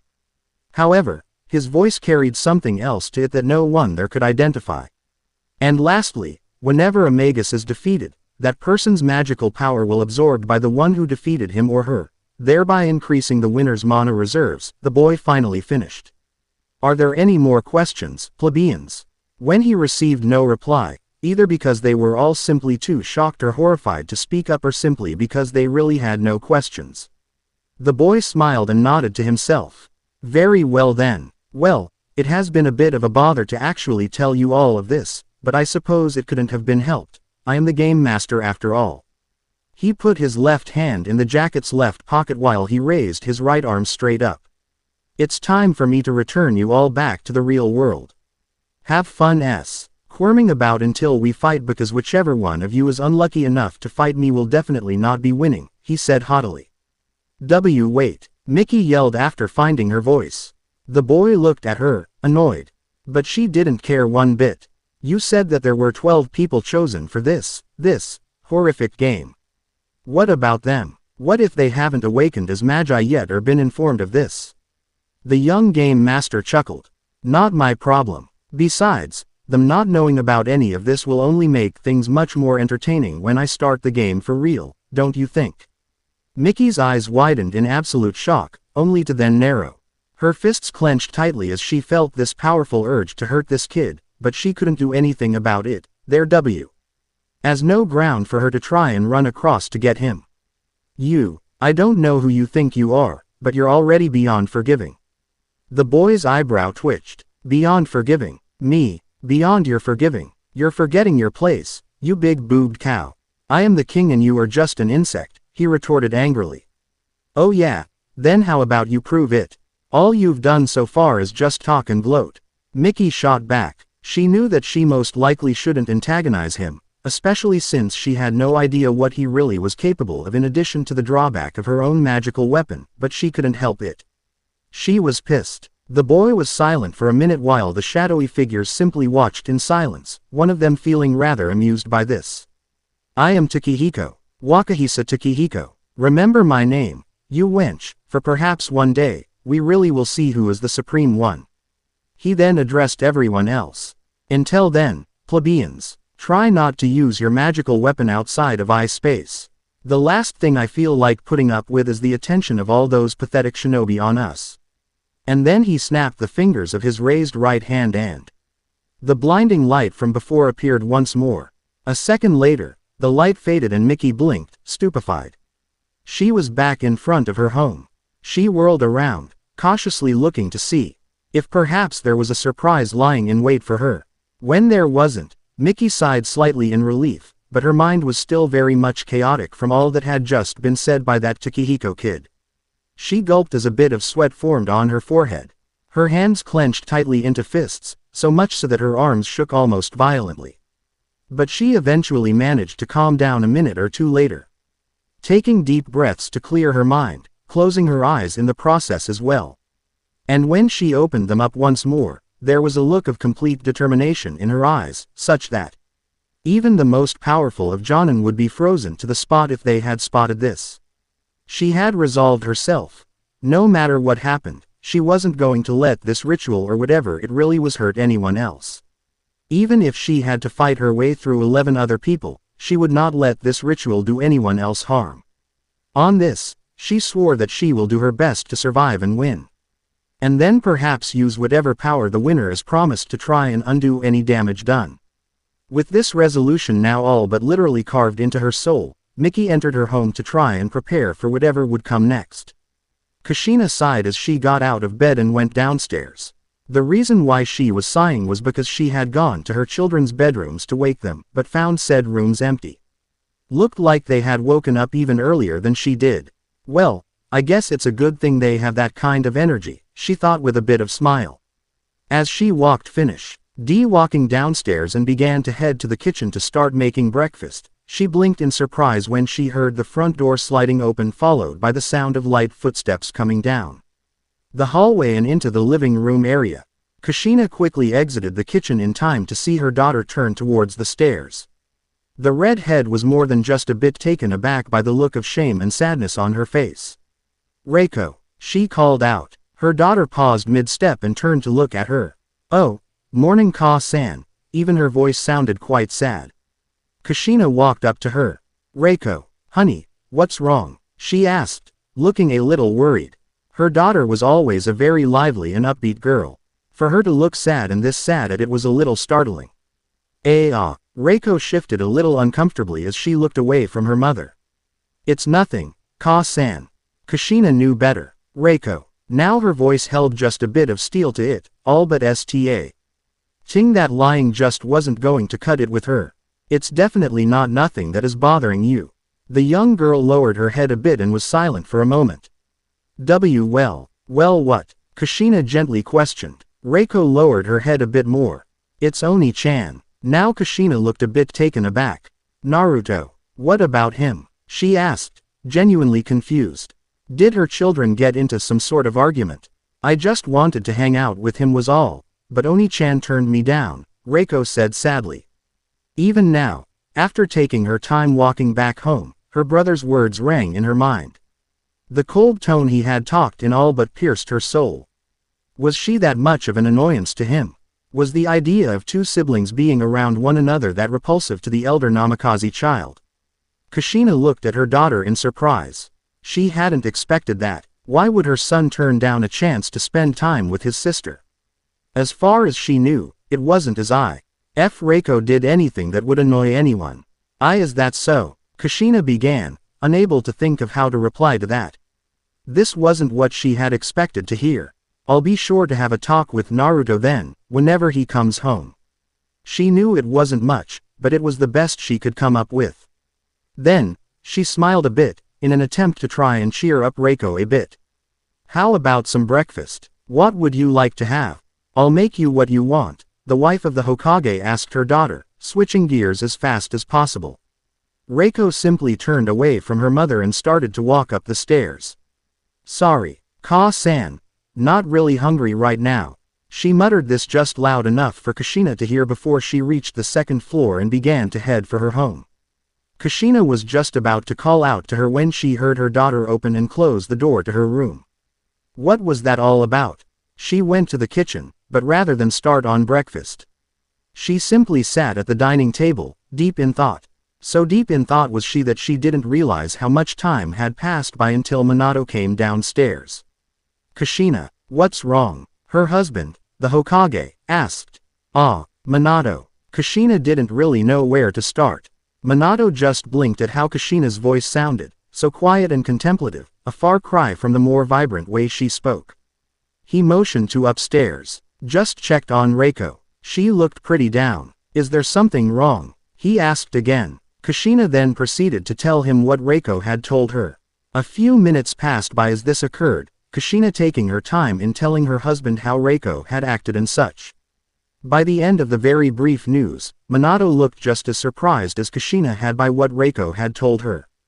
"Naruto, really?" His wife nodded. "Yeah, surprised me too." Minato looked confused. I don't understand.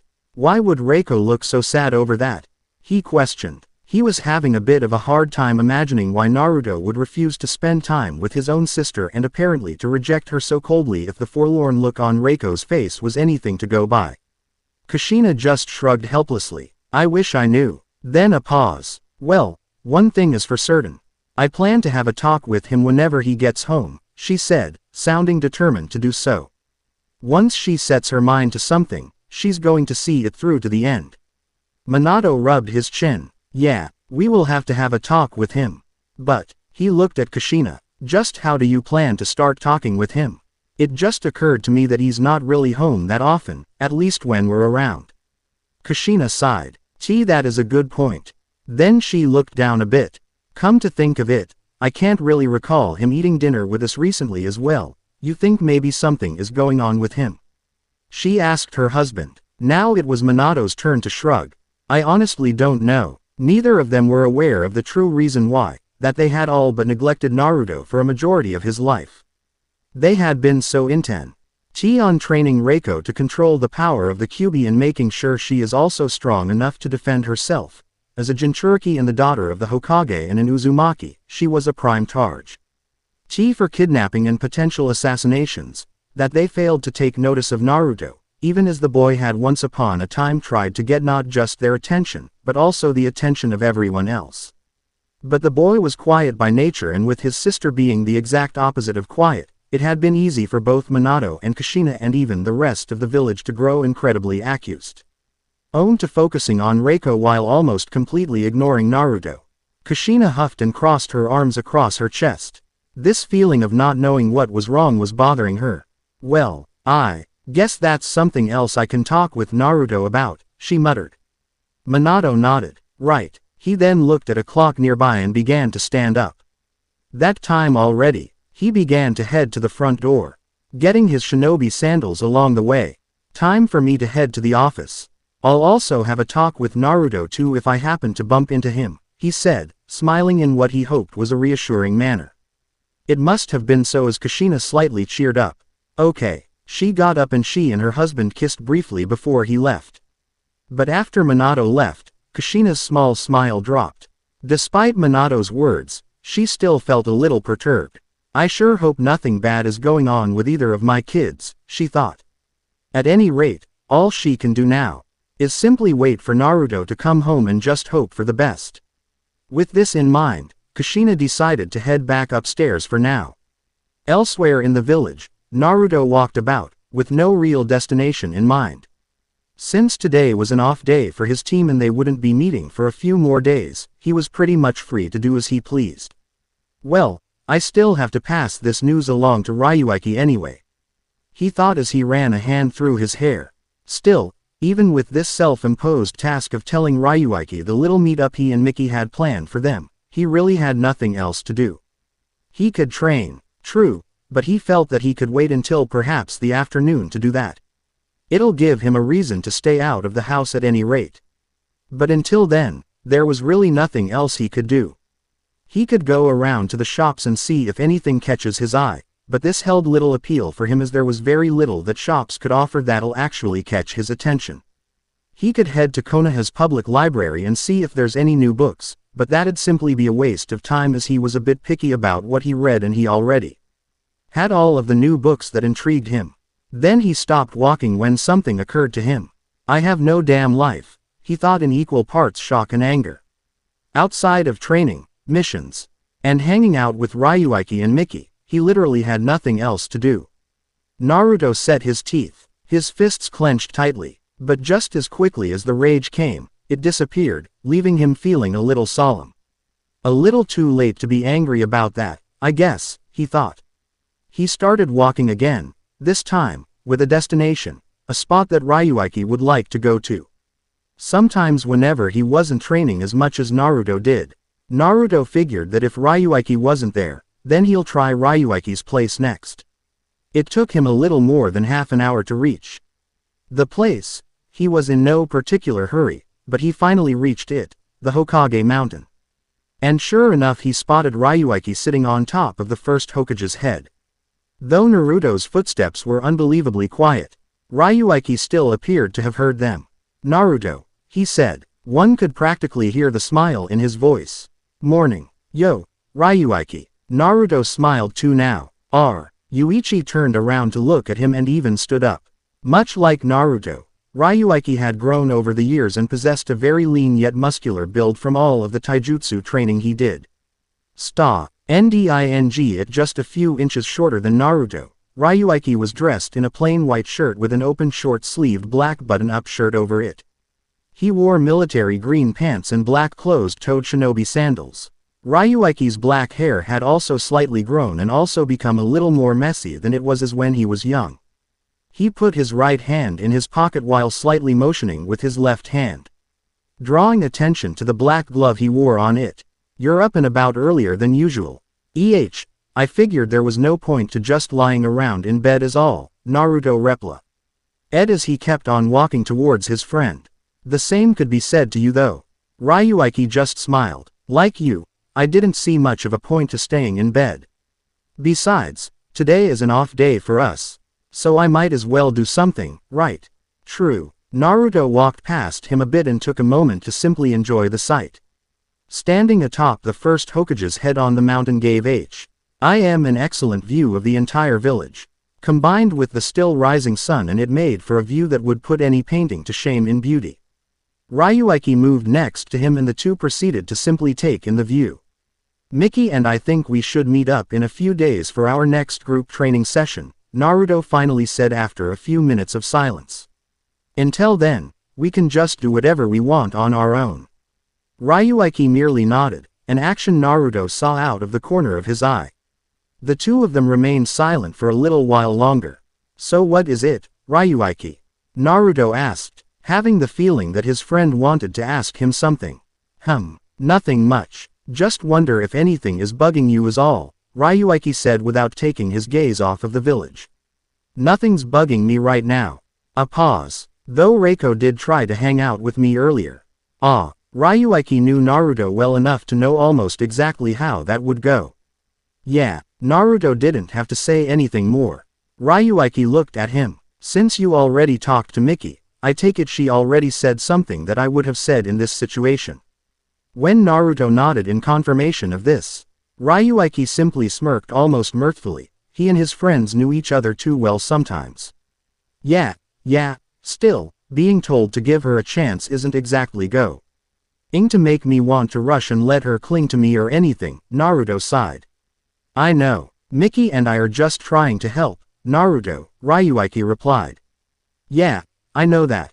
Naruto began to sound a little tired. But I tried to get their attention growing up and that failed spectacularly at every turn. Why should I have to go out of my way to try again when they're clearly not doing anything either? He all but glared at Ryuiki as he spoke those words. He felt he was quite right. He tried to get his sister's and his parents' attention when he was young and that didn't work at all. So he had come to grudgingly accept the neglect and forge his own path. And his friends wanted him to try and perhaps talk to his family after all these years of essentially being on his own. And while his family still has yet to notice him, save for Reiko. Not a chance in hell. Now it was Ryuiki's turn to sigh. Look, Naruto, I can't say I fully understand your situation since I'm an orphan while you still have parents. He began, but I can understand that being ignored and left on your own is a painful thing. Back before I met you or Mickey, I was on my own and it was a painful time for me. As a child, I just didn't understand why I was so alone, even in the orphanage, but I knew it hurt. A lot. He stopped looking at the village and now turned to face Naruto. The pain of being alone went away when I met you and Mickey, Naruto. And over the years, I've come to have a few more friends, though none as close to me as you and Mickey are. He gazed at Naruto with strong eyes. And now, Mickey and I see that with the exception of us as friends, you two are alone. And we can't stand to see you in that kind of pain, Naruto. And it is this reason that we haven't you all but been forcing you to try and reconnect with your family, so that you can no longer be a lone wolf. Ryuiki and Naruto locked gazes for several seconds after that until the latter turned away, sighing. Naruto scratched the back of his head as he thought. I guess you're right, he eventually said. He looked at Ryuiki again. Sorry. Ryuiki slowly smiled. No worries. Mickey and I are here to support you. Even if it is somewhat against your will. Naruto chuckled. Noted. The two friends proceeded to look over the village once more. Still not going to try and reach out to them anytime soon though, Naruto said offhandedly. Of course, Naruto. Of course, Ryuiki said. At least that was one thing that would never change, Naruto's stubbornness. Elsewhere, in a forest outside Iwagakure, a man stood before a small clearing. The man, tall and muscular from many years of intense training and battling on the front lines of missions, stared straight ahead at the edge of the clearing. There, a makeshift grave could be seen. The man then looked down, a pained and miserable look in his black eyes. He ran a hand through his short dark brown hair. I miss you every day. He muttered, so much. His mind was clouded with many thoughts at the moment, leaving him very much unable to fully focus on anything else. Despite this, the man was still perfectly capable of noticing when he was being watched. Such as now. Whoever you are, come out, he growled out as he felt someone watching him just now. He whirled around, turning in the direction he believed the person to be in. He was right. Rustling was audible as someone began to make their way out of the forest and into the clearing. The man couldn't see Ho, it was due to his or her height and the way most of the trees and bushes were seemingly bigger than him. And while he could slightly sense some chakra, it was weak, barely on par with adult civilians. However, when the person finally stepped out into the clearing for him to see, the man's eyes widened in shock and he immediately prepared to attack. You, ha ha ha, it would seem you're not too happy to see me, oaf. Takehiko said, the boy walking up to the man without a care in the world. The man took up a taijutsu stance, remembering quite well everything Takehiko had said earlier that day. I don't know just who think you are, you annoying brat, but now you. Before he could finish the sentence, Takehiko spoke up. Don't bother summoning your magical weapon. It won't do you any good. Not out of eye space. Anyway, he smirked. The only thing you'd succeed in doing is simply wasting our time, Katsu. The man, Katsu, stopped what he was doing. He narrowed his eyes. How do you know my name? He demanded, not dropping his stance. Takehiko laughed. Don't you remember what I told you and the others just a while ago in eye space? There is nothing I cannot know. He kept on walking towards Katsu. Now, will you finally drop your stance, oaf? Or will you try and futilely attack me? Katsu bristled, but didn't attack. Instead, he dropped his stance, but still made a point to keep his guard up. What the hell do you want? And what did you mean by that just now, about summoning my magical weapon? Takehiko's smirk transformed into a grin. I may have left out a rule or two earlier, he stated. The older man blinked. Left out a rule or two, you say? What, we can't summon our magical weapons outside of that dimension or whatever? He demanded. The kid simply waved a hand dismissively. Not at all. By all means, you can summon your magical weapon whenever you wish. However, one of the rules I left out was that outside of eye space. It is impossible to destroy the magical weapon of other participants in Ragnarok, even with another magical weapon. Odin made this rule to keep all of the fighting and death strictly in eye space. Then he chuckled. Though without any of the other participants knowing this rule, they'll fight each other if they meet outside of eye space and only succeed in wearing themselves down by the time I do invoke eye space. Makes for an easier win on my part that way, he explained. Katsu looked greatly shocked at this before growling again. He should have known that something had to have been done if the ritual was to take place without any hitches. But there was one other thing bothering him right now. Why are you telling me this? For the second time, Takehiko's grin dropped and he actually looked serious for once. Because, despite all of my posturing back there, even I have to grudgingly admit that winning this ritual will be no easy feat for me, even with my magical weapon. So it would be of great use to me to have some backup. Katsu now immediately knew where this was going. He raised his head while also folding his arms across his chest. Ellipsis. Are you suggesting an alliance between us? He questioned. Takehiko sighed. Yes, he succinctly replied, though not without a hint of anger. That is exactly what I am saying. Katsu actually took a step back in surprise. And why choose me as a potential ally? His eyes narrowed once more. What is your reason for doing so? Because for one thing, your magical weapon is one that even I have to admit is impressive. I have seen you in action with it on the rare occasions you used it, and what it is capable of was certainly quite a performance. Takehiko slowly began to smile once more, though not quite as arrogantly as before. And for another reason, if you help me win Ragnarok, then I will in turn help you. He eyed the makeshift grave as he said this. Katsu followed his gaze. I recall what you said earlier, about resurrection being possible, he began. Were you telling the truth? He asked while simultaneously thinking on this. Takehiko nodded. I may have withheld a rule or two, but I don't lie. A king like me doesn't have to lie. Katsu fell silent. He looked at Takehiko and then looked at the makeshift grave. His eyes lingered on the latter far longer they had on Takehiko, many emotions visible in his eyes. Fine then, he eventually said, his head dropping to look down at the young magus. Good. Takehiko smiled up at him. Said smile being just like it was before, confident to the point of pure arrogance. However, Takehiko fell silent as Katsu spoke. Know this, if I think for 1 second you will turn against me, I will put an end to you. One way or another, and as a Jonin of Iwagakure, I am more than skilled enough to make your death very painful, Katsu said as he motioned to the clothes he wore. Said clothes being the standard attire of an Iwagakure shinobi. Takehiko snorted. Very well then, and I should also say the same to you. His eyes narrowed. If you turn against me, then I can assure you that despite my young age, you won't die painlessly. Both of them glared at one another for all of a minute before Katsu nodded slowly. Very well then, with this out of the way, just what comes next? Takehiko didn't answer him right away. Instead, he turned away and looked off into the distance. Want to know something interesting about magical weapons? More often than not, the beliefs and desires of a magus serve as the basis for his or her magical weapon. The magical weapon will end up possessing abilities that are the result of these beliefs and desires.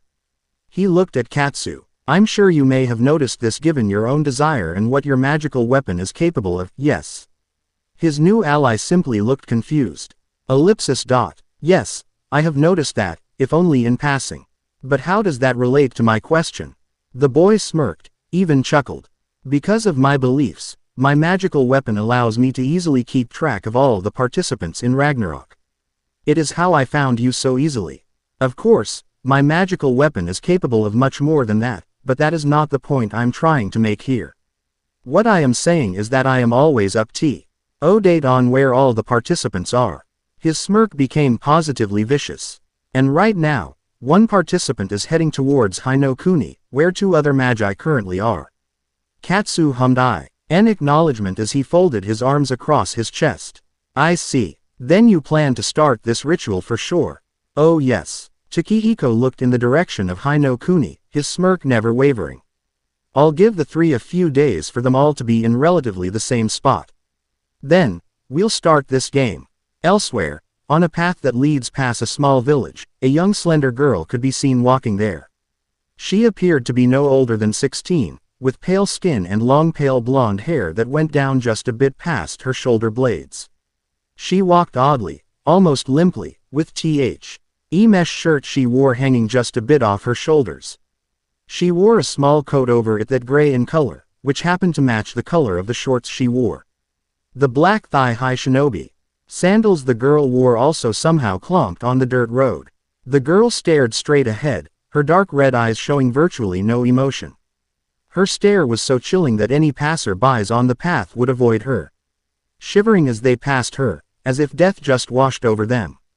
She noticed this, but did nothing.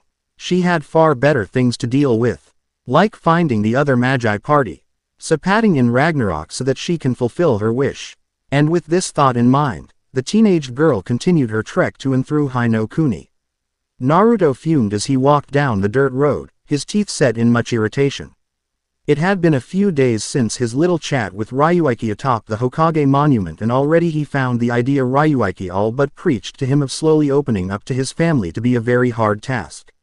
The reason why, when he had come home later that day, he was approached by his mother. Even to this very moment, he could recall virtually every word spoken. Flashback start. Naruto had spent just a bit more than half an hour hanging out with Ryuiki, simply chatting about what kind of group training they'll do and the likes before finally heading home. He felt he might as well nap away in his bed for the rest of the day since he had nothing else to do.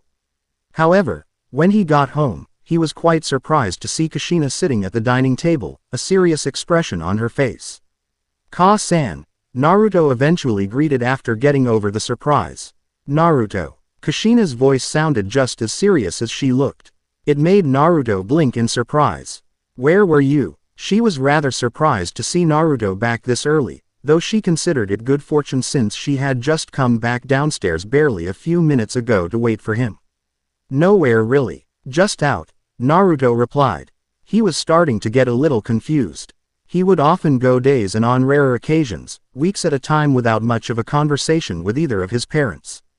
So that his mother was apparently trying to start a conversation with him like this was throwing him off a bit. Kushina just slowly nodded. I see. Silence fell upon them both. Naruto stood where he was, hands in pockets as he tried to figure out just what it was Kushina wanted right now. As for Kushina herself, she was a bit torn. Just how was she supposed to address the issue at hand? Should she just bluntly ask her son about it, or should she go for a more subtle approach?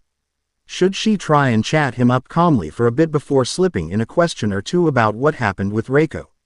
The wife of the Hokage slightly rocked her head from side to side as she silently mulled over this. This went on for a moment before Naruto finally broke the silence. Is something the matter? He asked, trying to keep the growing annoyance out of his voice as he gave up on trying to figure out what was going on here. Kushina snapped out of her thoughts and glanced at her son. As soon as she did so, she finally reached her decision on how to proceed.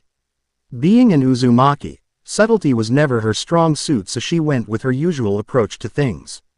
Did you do anything to Reiko? She asked calmly. Naruto blinked in surprise, his eyes widening slightly before they suddenly narrowed in anger. He now knew exactly what this was about. Reiko must have told Kushina what had happened.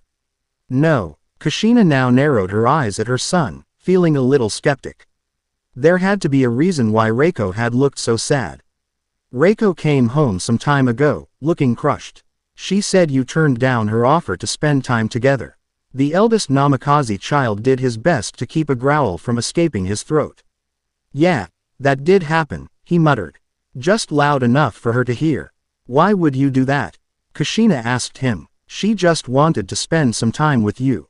Is spending time with your Imouto so bad that you'd turn her down? She had asked this in a confused and almost disbelieving tone of voice. She couldn't understand why such a thing would have happened. But to Naruto, who had spent very little time with his parents growing up, he didn't register her voice as sounding confused. He registered it as an almost accusatory tone of voice. So it was with this in mind that he decided to retaliate in a way. So what? He said. Just because we're siblings doesn't mean we should have to spend time together. I have better things to do than be around her, the hero of Konoha. He spat the word hero, as though it was a curse. As all the years of neglect and being in his sister's shadow began to rear its ugly head. At the tone he took with her, Kushina actually leaned back in her seat as though she was just smacked. She never would have imagined her son taking such a tone with her. Then her eyes all but began to blaze as it just occurred to her that her child had just talked back. Naruto, she said very sternly. How could you say that? The two of you are family. We're all family. Naruto's breath hitched and now it was his turn to look as if he was struck. Family. That was a word he never had heard before in a context related to him and the other Namikazes. Then, the shock disappeared and was replaced by anger. We're family, he growled out, loud enough for anyone in the house to hear. Like hell we are. He yelled that so loudly it actually shook the room a bit. Kushina nearly jumped out of her chair, shock etched deeply onto her face.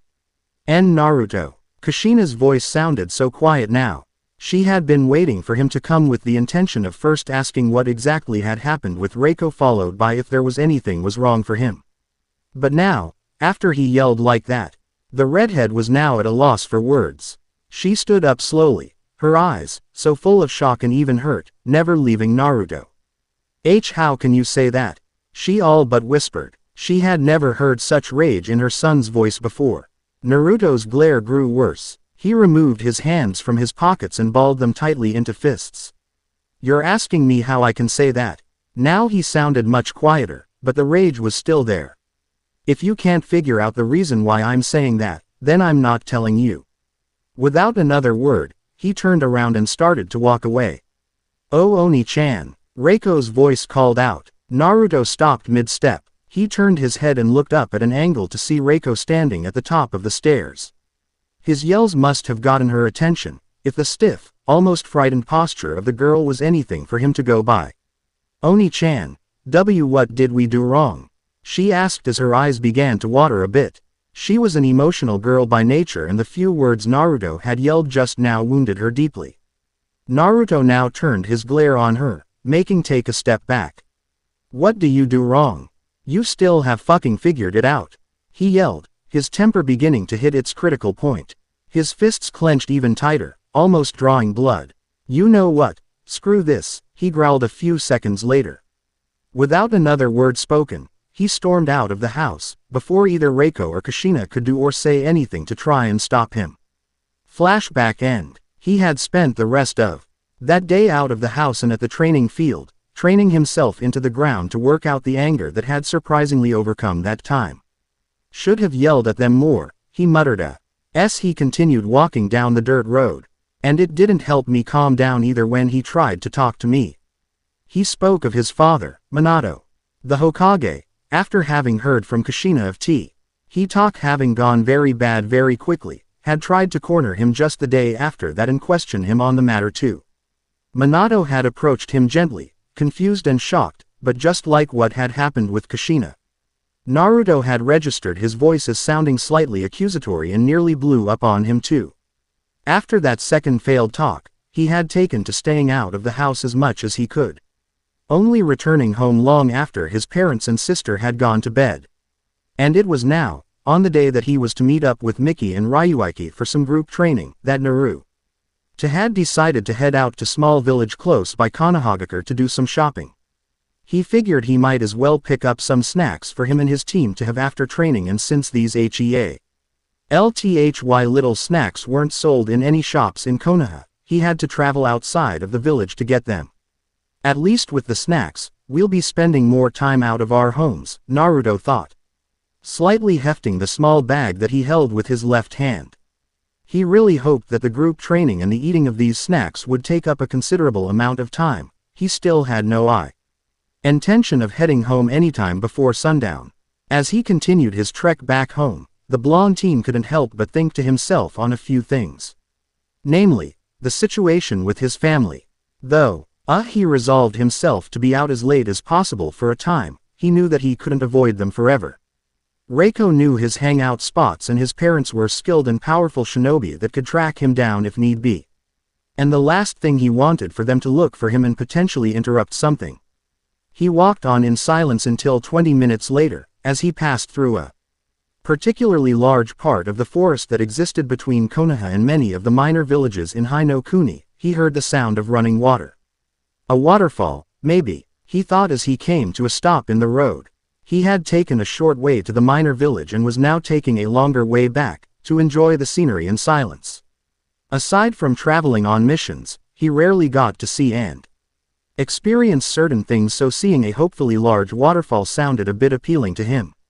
He looked up at the sky for a second. I still have some time before we're supposed to meet up, he thought. I can afford to spend several more minutes. With this in mind, the eldest Namikaze child changed course and made his way towards the sound of the running water. Just like with his walk down the dirt road just now, Naruto took his time walking through the forest towards the waterfall, letting his mind go blank so that he can calmly hear and enjoy the sounds of nature all around him. A few minutes later, he reached a clearing in the forest, an area that was right next to a very small mountain. Sure enough, water poured from what he presumed to be a small stream on the mountain and into a large pond. He would have enjoyed the small yet peaceful sight were it not for one thing. Someone was bathing in the pond. Said someone was a teenage girl. And she was naked. And she also happened to be facing forward in his general direction, giving the young Namikaze a clear view of her body. Gah! Naruto's face turned red as he quickly spun around. He slapped a hand over his face as if to try and rid himself of the sight he had just unintentionally been a witness to. The sound of splashing water could be heard. Naruto tensed as he could also hear the girl move a bit closer. Undoubtedly to try and clobber him for looking, unintentionally or not. Sorry, he muttered, loud enough for the girl to hear, he hoped. I heard the sound of the waterfall, thought it'd be cool to see it. I had no idea someone would be here. Well, bathing, he said, summing up what had happened quickly and concisely in order to perhaps try and calm what he assumed would be an irate female. So it was much to his surprise when instead of hearing the girl, so pale, and those red eyes, Naruto thought, get angry and start yelling at him, he heard a very calm, almost emotionless voice. Ellipsis. Who are you? Naruto was about to answer that, but stopped before he could even speak when he heard a loud and strange growling sound. Ah! The girl sounded embarrassed. Hearing her pat her stomach, Naruto cautiously raised his left hand, which still carried the bag. You, hungry? Back in Konoha, more specifically, Training Field 13, Ryuiki sat atop on of the boulders there as he waited for Naruto to come so that the team could start their group training. He was not alone though. Miki was there as well, leaning up against the sakura tree that Naruto cherished so much. A look of slight apprehension and some other emotions Ryuiki couldn't immediately identify was upon her face. Miki, something wrong? He asked his friend. Miki replied dumbly. Apparently, she had been deep in thought over something. Is something wrong? Ryuiki repeated. Miki waved him off, but did so just a bit too quickly.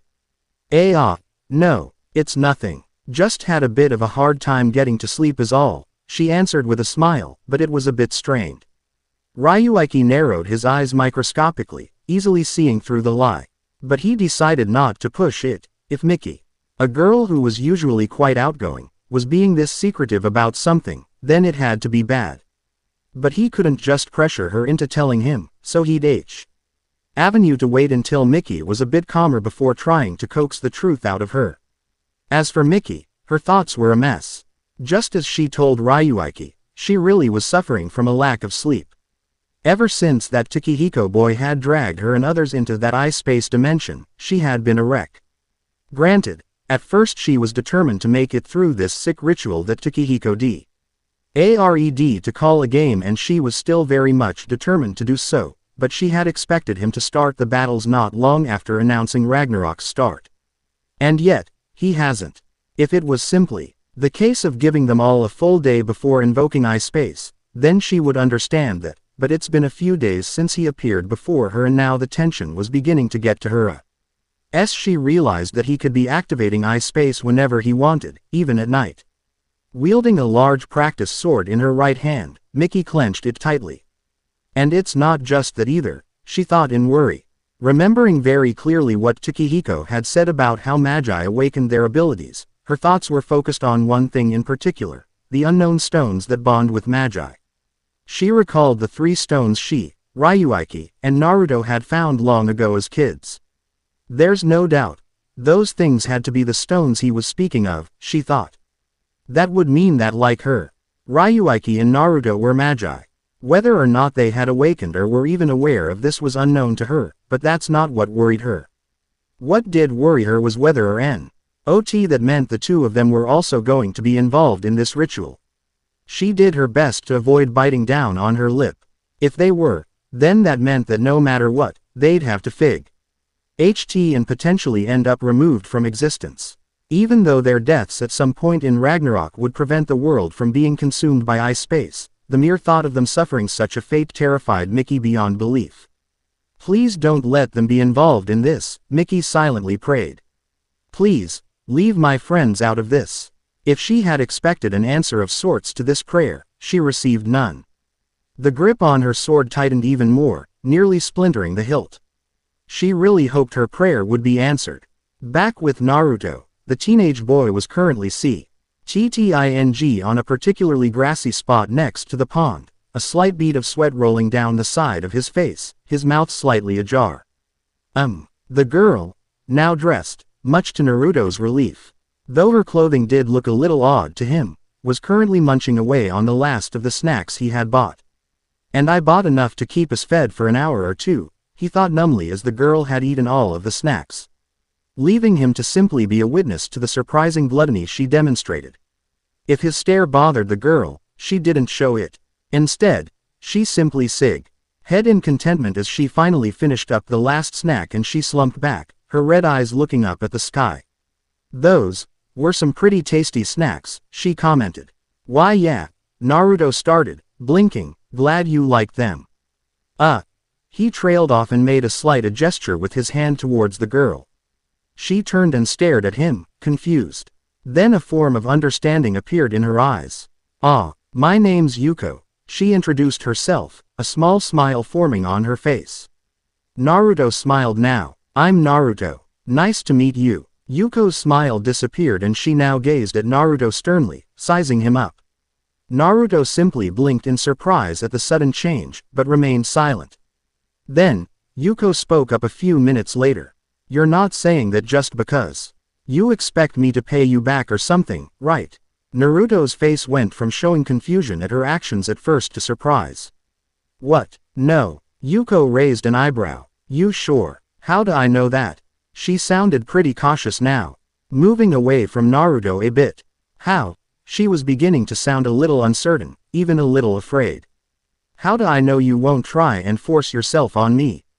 She demanded, folding her arms across her chest protectively.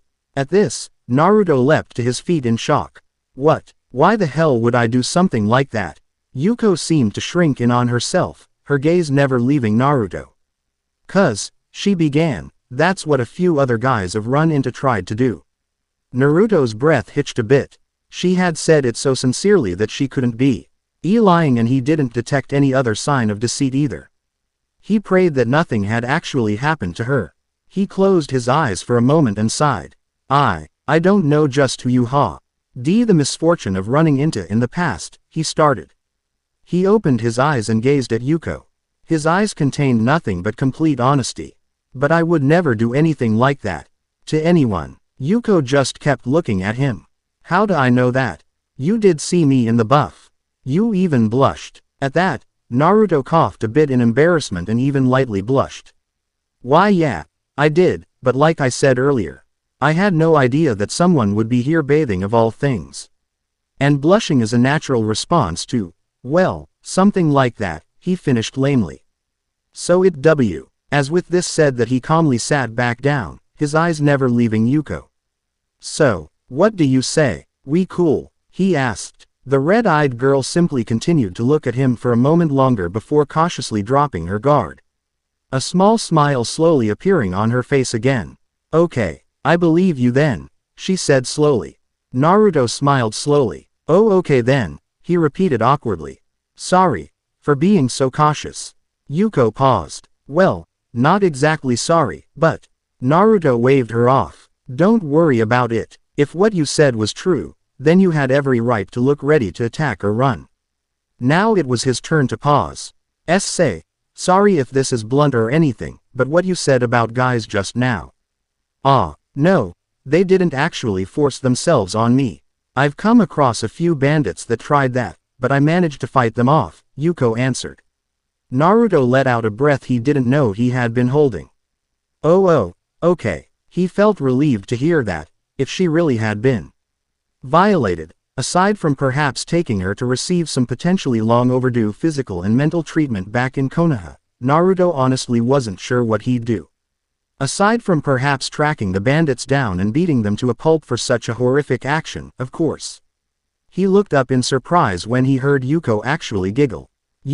You're a cool guy, she said. Her face slightly red. Normally people tend to stay away from me for one reason or another, leaving me to myself, so being able to talk with someone so calmly like this is really nice. She said this quietly, but Naruto still heard her. I see. He sounded almost solemn. So you must have been on your own too, huh? Yuko looked at him confused.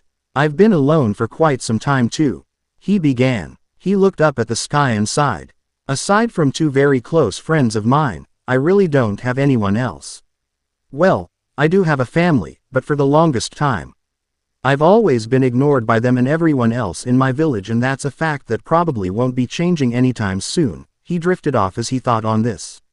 Having been angry lately at his parents and sister, he hadn't really had a chance to do anything to blow off all that steam, what with Ryuiki and Miki doing their own thing and all until today. So being able to tell someone this, even if said person was someone he just barely met, was kind of nice. The Namikaze teen looked back at Yuko, a small yet kind smile on his face. I guess that makes us two of a kind in a way.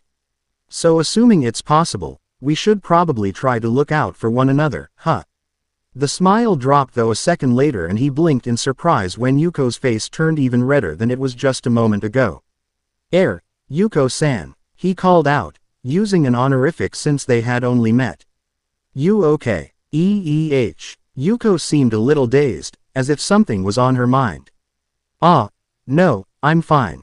A pause. Say, do you mind if I call you Naruto-kun? Naruto tilted his head in slight confusion, but was still quick to respond. Ah, go ahead, I don't mind. Then, Naruto-kun. She said a little nervously. Yeah, Naruto responded. See, can we be friends? She asked shyly. Naruto, for the first time in a few days, truly smiled, said smile practically reaching his ears. Sure. His smile did freeze in place though when Yuko seemed to stop moving and tried to say something, only for a stutter to come out of her mouth. Odd, she's acting like Mickey does sometimes, he thought. Completely oblivious. It took a minute or two for Yuko to finally regain her composure, but when she did, she smiled brilliantly. Thanks. It really means a lot to me. Yeah, same here. Naruto smiled before looking back up at the sky. But I should probably get going to do some group training though. We had promised to meet up today, he thought aloud as he noticed the time. At that, Yuko looked surprised and sad that her new friend would already be going, and so abruptly too. Then he looked back at Yuko. Yuko-san, would you like to come with me? He asked. You can come with me to meet my team, if you want. And, if that's not your thing, we can still talk on the way back. Yuko looked surprised yet again, but then smiled. That sounds great. Naruto smiled and then stood. As he did so, he offered his hand to the still-sitting Yuko, getting a blush out of her as she grabbed hold of the hand and was helped up by him. No one has ever helped her before, even for mundane things like this. Let's go, he said with a smile. Elsewhere, Takehiko and Katsu watched all of this from afar. The former smirked. She took a bit longer than I had expected, but she's finally close to the other two participants, he commented as he watched Yuko and Naruto from the top of a mountain a few miles away. Despite the distance, he could see the two of them clearly for all Magi, upon awakening their abilities, had enhanced senses. Though by no means infallible, it certainly made seeing and hearing certain things easy. So now that she is in the general vicinity of the other two, do you plan to activate I-Space? Katsu questioned gruffly from beside the young boy. Yes, I'll give them just a few more minutes to approach Konoha and then start the game for good, Takehiko replied. His larger ally looked at him. And what of the boy next to her? Won't he notice her disappearing when you activate I-Space? Takehiko snorted. Oh, he will, but there is nothing he can do about it. Once I-Space is activated, the only way for it to disappear aside from me dismissing it would be for one of the participants to lose. Either that or, of course, they fail to kill anyone and end up letting I-Space destroy the world. Tell me then, as great a chance as there is of one of the three participants being defeated. What if such a thing doesn't happen? Katsu asked. I highly doubt you'll just let them pass the time limit and watch as I-Space consumes the world. The boy turned to face Katsu. Of course, I do. Katsu actually looked a bit surprised. He hadn't actually expected him to say that. Oh, is that so? Then do you plan for us to fight if things don't go your way today? Takehiko shook his head. No, we'll be fighting another day. Then he smirked again. Instead, if the three of them refuse to fight or simply cannot kill each other, there will be another Magus to come along and take one of them out. Katsu hummed in acknowledgement. I have the feeling that this Magus isn't going to stumble across them by pure chance. He gazed evenly at Takehiko. I am not the only one you've made an alliance with, am I? The boy blinked once, his expression faltering for a second before it returned. You're surprisingly perceptive. Headstrong and quick to anger I may be, Katsu commented, fully aware of his faults, but a fool, I am not. Chuckling, Takehiko looked away from Katsu. I see. Very well then, let's start this game. He raised his right arm up and then snapped his fingers. The sound of a water drop rang out across all of the lands, audible only to the participants of Ragnarok. A brilliant light flooded the world for all of an instant before disappearing to reveal the change that had occurred. I-Space had been activated. What is this? Ryuiki muttered in shock, getting up off of the boulder he had been sitting on. He immediately took up a defensive stance in case of an attack. All around him, everything seemed the same as before, but the entire world seemed odd, almost transparent and colored slightly blue. The atmosphere was also different, filled with something that the team couldn't identify. Is this some kind of attack? Ryuiki pondered aloud. Then he turned to Miki to see if she was all right. He hadn't expected her to be standing almost ramrod straight, looking at him with wide, terrified eyes. No, Miki thought. No, no, no. Her prayer had seemingly gone unfulfilled after all. Back with Naruto and Yuko, the former, much like his friend Ryuiki, was very much surprised by this. What the hell? He exclaimed, instinctively taking up a fighting stance when I-space had been invoked. He spun all around, noting that the strange transparent look seemed to apply to everything in the area, at least as far as he knew. Is this some kind of genjutsu? He wondered. Then he spoke to Yuko. You all right? He asked, still keeping his guard up in case of an attack. Yuko didn't respond. Yuko-san. He spoke. Still no answer. Turning around to see if she was hurt. Naruto was instead surprised to see that Yuko standing perfectly still, her eyes wide in shock. Then Yuko's head slumped forward and her shoulders sagged. No. Why did you? She muttered. Yuko-san. Naruto called out, dropping his stance now and walking up to her. Then he stopped when she suddenly began to shake. Why did you have to be one? Yuko muttered, this time louder than before. She raised her head and Naruto was surprised to see her eyes welling with tears a bit. Why Yuko-san? What is it? Instead of actually answering him, Yuko took a few steps, spreading her arms out a bit to the sides. Naruto-kun, I'm sorry for what comes next, but... Naruto felt a chill run down his spine as an odd aura formed around Yuko. He didn't know what this mysterious energy was, but it definitely wasn't chakra. But I need to get my wish fulfilled, Yuko quietly spoke, her voice slowly becoming devoid of emotion. Then she closed her eyes for all of a second before opening them, the tears that had been forming now gone. Gate open. Naruto was forced to cover his eyes as a flash of light seemed to engulf Yuko. Though, it was nowhere near as bright as the flash of light just prior to this strange change in the world, it was still sudden enough and bright enough to be a cause for alarm. The light stopped and Naruto immediately uncovered his eyes and looked at Yuko. His jaw dropped slightly at the sight. Before him, Yuko stood to her full height, her legs and arms shifted from their earlier positions to form a battle stance that he's never seen before. But what had his attention were the 4 cyclone blades that Yuko held in her hands. Each blade had 3 points with curved edges. A number of NGE lines and markings were all over the blades and seemed to pulse with the strange energy Naruto had just sensed, said energy flashing from one color to another constantly. Naruto took a step back, subtly shifting into a battle stance. Yuko-san. Yuko looked him, her eyes now emotionless, though there seemed to be a glimmer of sadness in her red eyes.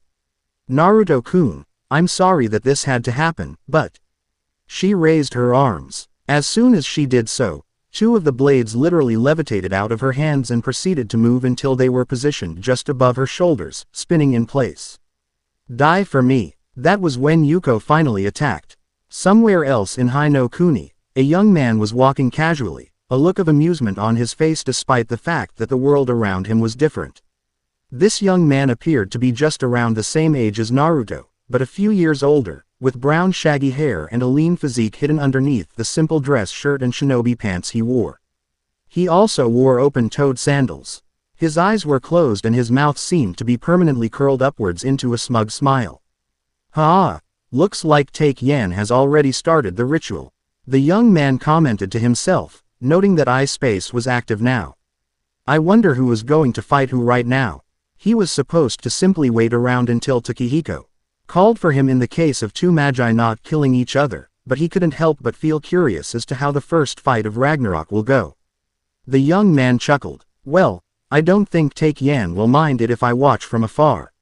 Right, he thought to himself. The young man then proceeded to continue his trek towards Konoha, hoping that the first battle will be close by there like Takehiko said. He sure hoped he'd be there in time to see who'd win. With Miki and Ryuiki, the 2 were still in training field 13 and very much reacting to this change in their own ways. Ryuiki, for his part, was looking at Miki in worry as he saw that she was deathly pale. Mickey. He received no reply. Mickey. He said a bit louder and he approached her. He paused briefly when he saw that she was shaking a bit. What is going on here? He thought. It was completely unlike his best female friend to be so shook up. Even back when she made her first kill, she wasn't shaking as badly as she was now. And he couldn't think of a reason why this strange change in the world would be causing such a reaction in her. Mickey. He said one last time, placing his hands on her shoulders firmly. Because he had all but exclaimed her name right in her face, this time, the girl did react. She stopped shaking and raised her head, looking at Ryuiki. Ryuiki. She looked ready to cry. Ryuiki slowly let go of her and backed away to give her some space. Mickey. Just what is going on here? Why are you so scared of whatever it is that's happening right now? He questioned. Mickey opened her mouth to answer, stopped, opened it again, only to stop yet again. She looked down, her fists clenched very tightly. Ryuiki, do you have any idea of what is going on right now? She first asked. Ryuiki blinked. Then he shook his head. No, but it looks like you do, he pointed out softly. Mickey's head lowered a bit more. Just wanted to check first. She then raised her head and looked her friend right in the eyes.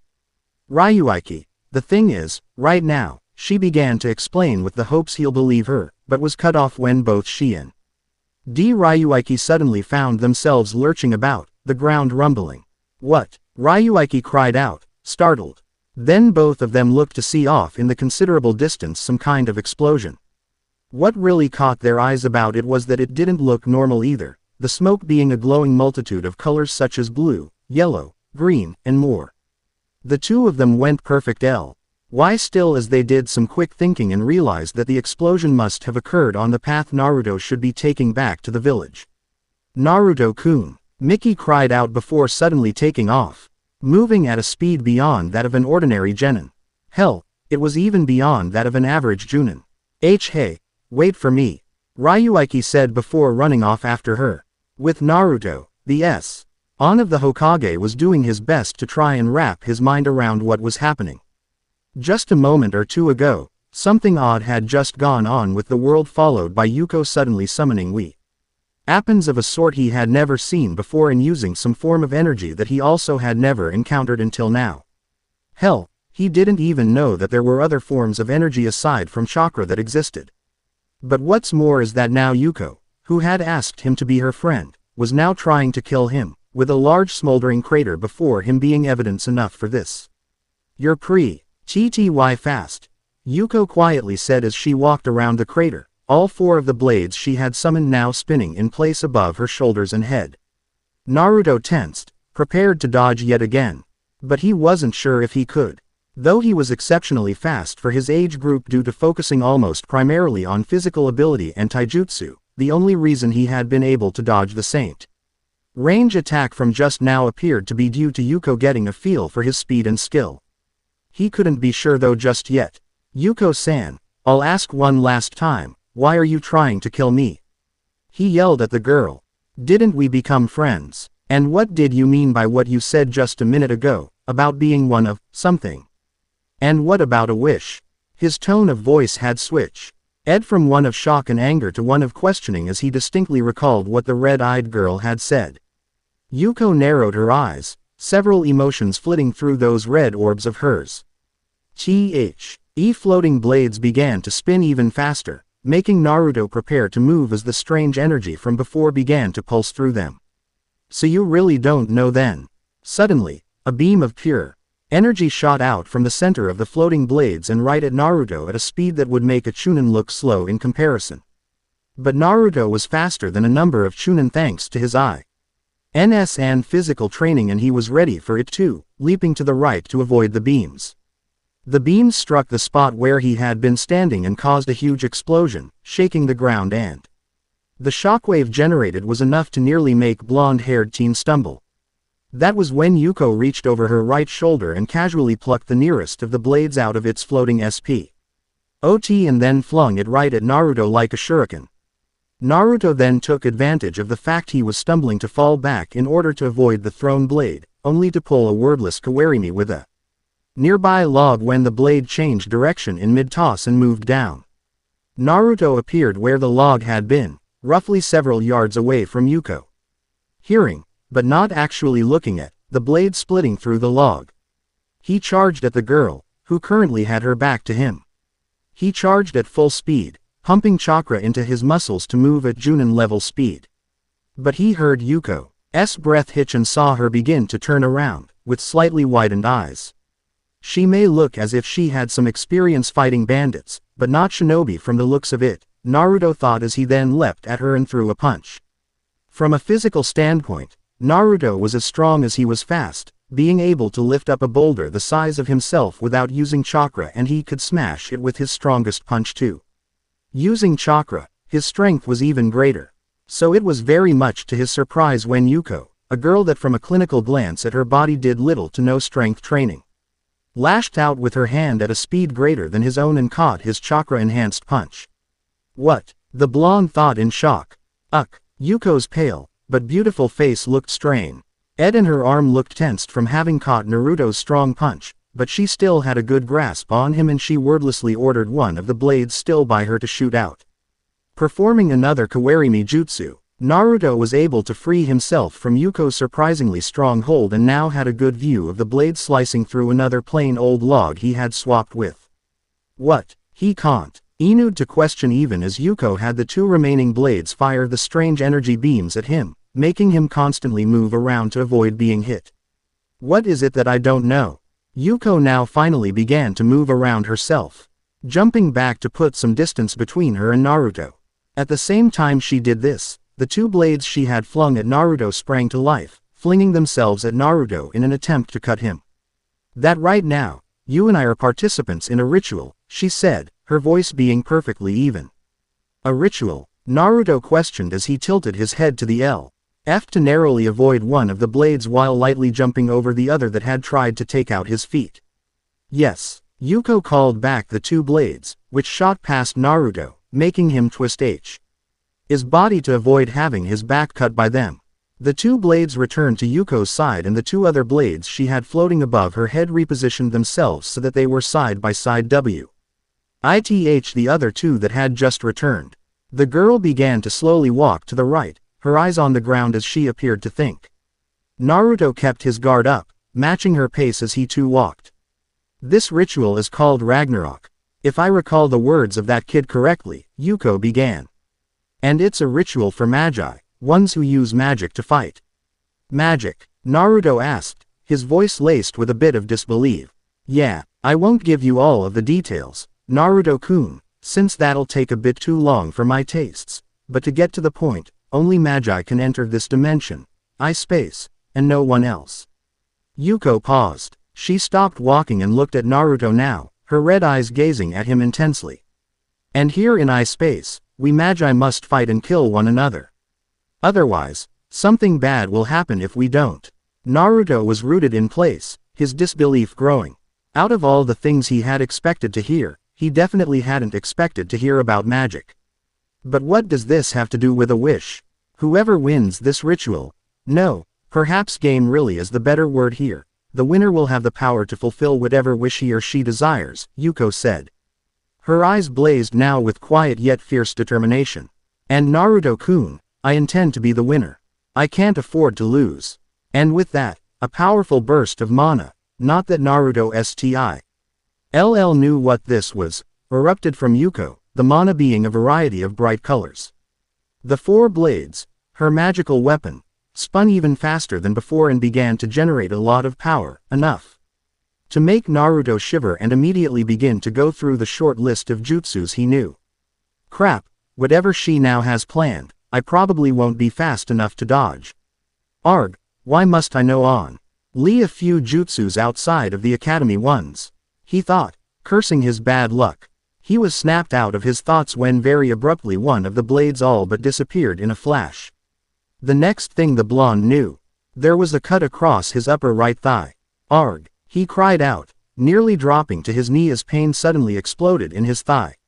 He was used to pain due to both his training and to the kinds of missions he went on with Ryuiki and Miki, but there must have been some kind of odd quality to the blade, for this injury hurt far more than it should.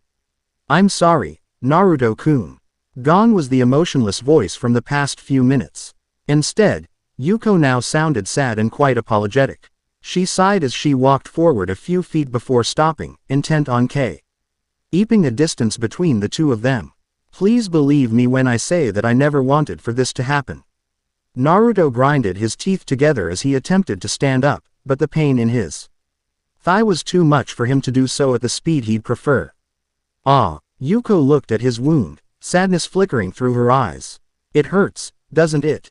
So much more than it normally should. An effect of this particular blade. Just so you know, said blade floated back to Yuko's side, spinning at a much slower rate than the other three were now.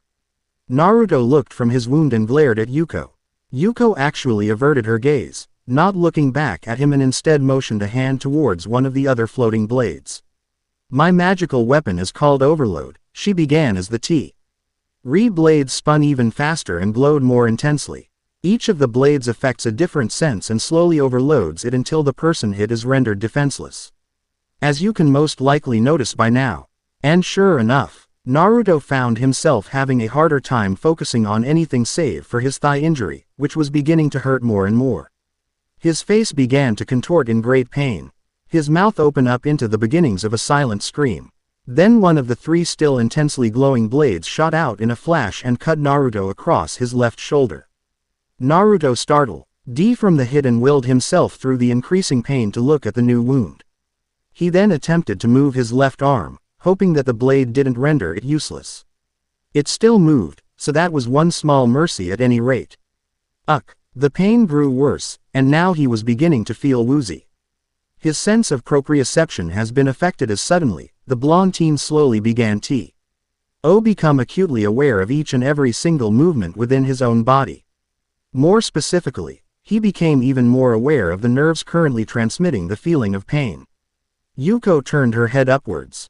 2 hits should be enough, she muttered, her shoulders slumping. Then she looked at Naruto once she noticed that his head had slumped forward. I'll say it again, Naruto-kun, I'm so sorry. The 2 blades that she had struck him with then moved next to one another, floating directly in front of Yuko while the other 2 moved forward to join them. The 2 blades that Naruto began to spin faster and glow brighter, until they were even outdoing the other 2 blades in both areas. It's time to finally end this, with one of my more powerful attacks. Yuko sounded so calm as she said it. She raised her hands and slowly thrust them forward. Naruto, through all of the pain from simply 2 injuries, felt his mind begin to slip into unconsciousness. Yet through this pain, he felt determined to try and stand up. Damn it, body, move, he thought angrily as he tried to force himself to get up. He stood up just a few more inches.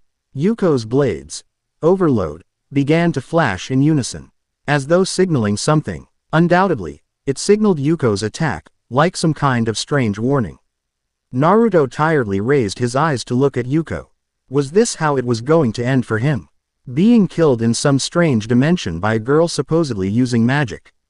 No way, he thought as he once again tried to get up. I'm not gonna die today. Yuko's blades finally glowed one last time before they all suddenly fired off one big blast of concentrated magical energy. Given the distance between the blades, position in Naruto, the blast, which also happened to be moving at a speed only a cage-level shinobi could dodge, would hit Naruto in less than a nanosecond. But to the blonde, it felt like time slowed down, giving him a good long look at the attack that would be his end. No, Naruto actually yelled out as he fully forced himself to his feet. I'm gonna survive this, he thought. Then, a strange yet powerful sensation overcame him. The pain and wooziness that plagued him subsided. He closed his eyes for the briefest of instances before opening them, his eyes blazing with determination. And in a loud voice, right before the blast could hit him, he let out his own little battle cry, the words coming to him as if they were completely natural. Gate, open. Chikihiko and Katsu, watching from afar, were taken aback as suddenly a blinding pillar of ocean blue light appeared, blasting upwards into the sky.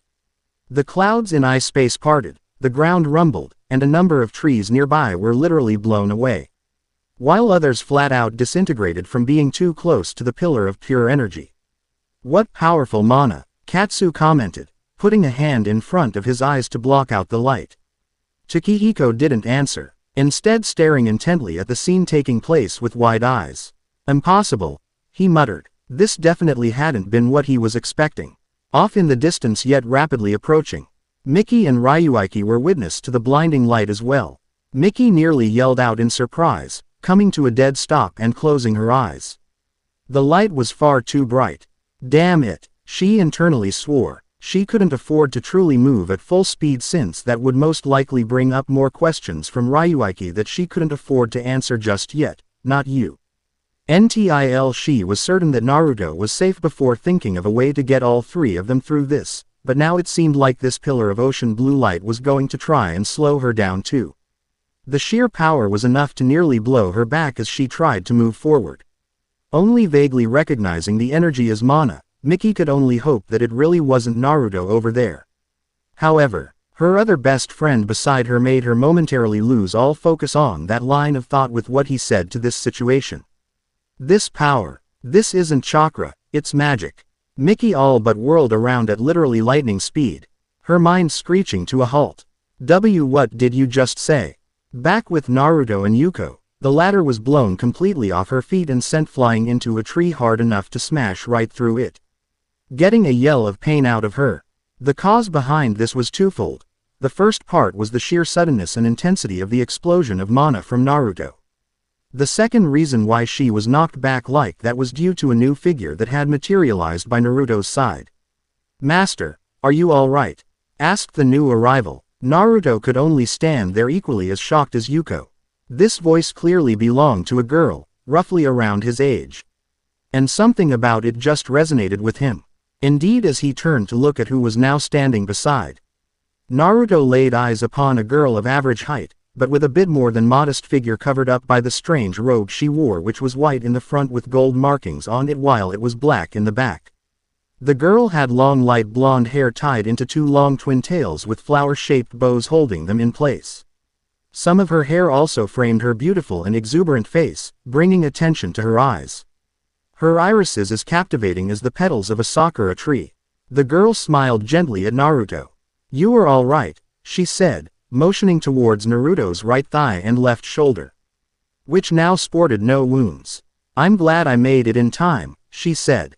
But Naruto wasn't too focused on what she was saying, only just barely registering the words. Instead, all he could focus on right now was the fact that the girl just seemed impossibly familiar to him. He then shook his head as he found himself just somehow knowing her name. Hanako. The girl, Neko, widened her eyes ever so slightly in surprise, but then she smiled once more, laughing lightly. "Yes, my name is Hanako and I am the magical weapon and beautiful girl you called forth, Master." Naruto could only stare. As for Yuko, her eyebrows nearly shot up into her hairline as she stood up, her movement drawing the attention of both Naruto and Hanako. "So you awakened your magical weapon." She had muttered this under her breath, far too low for anyone to hear without using chakra to enhance their hearing, but Naruto, to his surprise, heard it all the same as if she had been saying it a bit louder than a normal voice. Indeed, he found himself much more aware of everything around. Sight, hearing, smell, all of his senses felt much sharper than before, enhanced. Magical weapon, Naruto now muttered, his mind having a hard time taking this in. It had been but a few minutes since Yuko first began to speak of such a thing, but right now he was in too much confusion over it all. This strange dimension, Yuko's surprising strength and odd weapons, and now this Hanako girl standing beside him. Hanako blinked once in surprise, but then narrowed her eyes, her facial expression changing from the gentle one she just had to one of surprising and even unusual focus. "Master, please stay behind me for now. You're not used to fighting other magi just yet, and you awakening as a magus just now will leave you feeling a bit off for a while until you fully adapt to the changes." Naruto, her master, as she apparently called him, could only dumbly take a few steps back. How?" he softly said. Hanako smiled at him gently. "Don't worry, Master, I'll protect you. Because I am your strongest sword and invincible shield." Then she faced Yuko, who immediately tensed up and with good reason. Just as Naruto awoke a moment ago, Hanako had materialized and quickly fired a pink beam of pure magical energy that had completely overpowered her an attack before it could even hit Naruto. The beam in turn had barely missed her, which is what had caused her to go flying back like she did. With just a thought, the spinning blades that made up overload took point just above Yuko's shoulders and started spinning rapidly. An instant later, the blades glowed and suddenly began to fire magical beams at Naruto. However, Hanako effortlessly moved in front of her master and intercepted the beams with her very own, her beams canceling out Yuko's with little trouble. Yuko's eyes widened as she once again came to quickly realize that the difference in power was too much, and so she decided to play this a bit more defensively, jumping around with surprising speed from one spot to another, having just one of her blades randomly shoot a magical blast whenever she came to a stop. But Hanako kept up with the attacks, canceling them out with her own without taking any more than 2 steps from her spot in front of Naruto. "Whoa!" Naruto muttered breathlessly. He was speechless. Though his mind was still trying to catch up with the strange changes he could literally feel going on with his body right now, he was still of a sound enough mind to pick up on the differences in this battle. Before, when Yuko had been attempting to kill him, he had been forced completely on the defensive, sticking to evasion the whole time until the end, which had come for him pretty quick. It had been due to this supposed magic that Yuko possessed, letting her keep up with him from a physical point of view in addition to having the long-range advantage. And lastly, those esoteric abilities of her blades had been the final advantage she had had over him, despite him clearly having much more training and battle experience than she did. But now, the tables had been completely turned. Hanako, his magical weapon from what she said, had Yuko on the ropes right now, the long-range advantage that she had held completely negated, thanks to Hanako countering with her own blasts. What's more, now that Yuko was jumping around, Naruto could only once again note that while the red-eyed girl was skilled to an extent, she was definitely lacking in real battle experience, as she looked a bit uncertain on how to dodge Hanako's increasingly accurate blasts. A trained combatant such as a shinobi would be dodging Hanako's blasts all but instinct due to how much she had trained and how many battles she would have been in prior to this. In Yuko's case, the girl still had to take a millisecond to think out what to do before actually doing it. And it was this last thing that ultimately led to Yuko being unable to dodge any longer. Hanako took exactly 1 step to her left, both of her hands thrust out and nearly overlapping one another. Mana gathered very quickly in her open hands and shot out a beam considerably stronger than previous ones. Yuko all but practically walked right into the beam. Hanako predicted perfectly where the red-eyed girl had been about to jump next. All Yuko could do before the beam hit her was seemingly direct her blades out of the way. "Kya!" she cried out as the beam, thin as it was powerful, struck her right in the gut. It lifted her right off of her feet and blasted her backwards into the forest, knocking down more than 12 trees. The blades followed her awkwardly, though whether it was because it was an automatic thing or if Yuko herself had called them to her was something that Naruto couldn't ascertain at the moment. For a brief second, following Hanako's attack, Naruto believed that perhaps Yuko had been taken down, but only to be proven wrong when he heard her moaning in pain immediately after that. Then, a few seconds later, he saw Yuko slowly stand up, coughing up a bit of blood. A nasty wound was visible on her stomach, Hanako's beam having almost gone straight through her. Yuko put a hand to the wound, grimacing as she did this, and stared at the inflictor of it with much wariness in her eyes. Hanako simply returned Yuko's gaze with her own impassive one, her body just tensed to continue battling if the red-eyed girl so much as flinched. "Funny." Yuko grunted. Then she began to turn away. Hanako immediately knew what she was about to do. She let out a bit of a battle cry as she fired off a fast magical beam at Yuko. But Yuko had managed to be quicker on the ball this time and appeared to avoid it, letting the beam strike the ground with great force and cause an explosion. Both Hanako and Naruto had to cover their eyes for a brief second to avoid having any of the dirt blinding them. When all of the dirt and rubble was done flying around, both of them looked to see that Yuko was gone, 80 out of range of their sight and hearing. The red-eyed girl had escaped. Hanako narrowed her eyes though, keeping herself alert in case of any other attack. That is, until Naruto got her attention. She's gone, he calmly stated. Considering that this appears to be the first time Yuko had faced anyone that far outperformed her in everything, Naruto would bet money that she had fled to somewhere very far away to recuperate and plan out what to do next. It'd be the smart thing for her to do. Naruto just stared at Hanako, who now turned around and had dropped her focused stance. Ellipsis. Just what are you? He asked, still confused about all of this. Hanako began to rub the back of her sheepishly, her eyes closed and a big smile on her face. This very much relaxed look of hers was a far cry from the calm and very focused one she just had. Didn't you pay attention to what I was saying, Tilda? I'm your magical weapon, master, she exclaimed, sounding a bit happy. Naruto couldn't suppress the twitch of his right eyebrow. All of a sudden, Hanako's attitude somewhat reminded him of his sister. He tried, but failed to keep a sigh from escaping his lips. This is gonna take a while, he thought tiredly, his body still feeling a tad bit odd.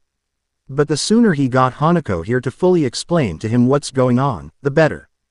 However, before he could speak, someone else did that wasn't Hanako. Well, that's a shame. I would have thought that hot girl would fight on a bit longer. The voice sounded male. Immediately, Naruto and Hanako switched gears, taking up a fighting stance as they tried to pinpoint where the voice had come from. But before they could truly start to do that, two strange objects suddenly appeared around the and started to circle them at blinding speeds. What? Naruto cried out as he found himself unable to make out the shape of the objects or what they were doing. Master, Hanako cried out as Shish-E moved closer to him in case of an attack to his person. The unidentified objects spun around them faster and faster, causing a small whirlwind to form, dragging up part of the ground. With Naruto and Hanako still in the center.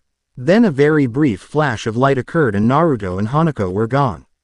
No, Miki cried out as she and Ryuiki made it onto the scene a nanosecond too late. This is bad, Ryuiki said. Observing the impromptu battlefield, looked like there was one other Magus here.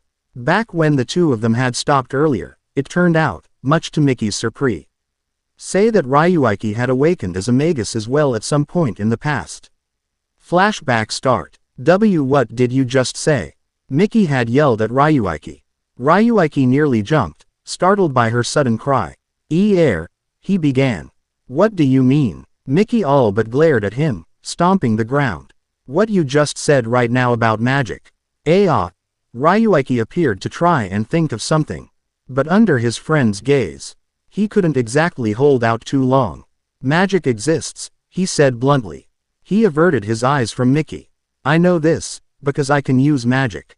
I'm what you'd call a Magus, Miki whispered under her breath.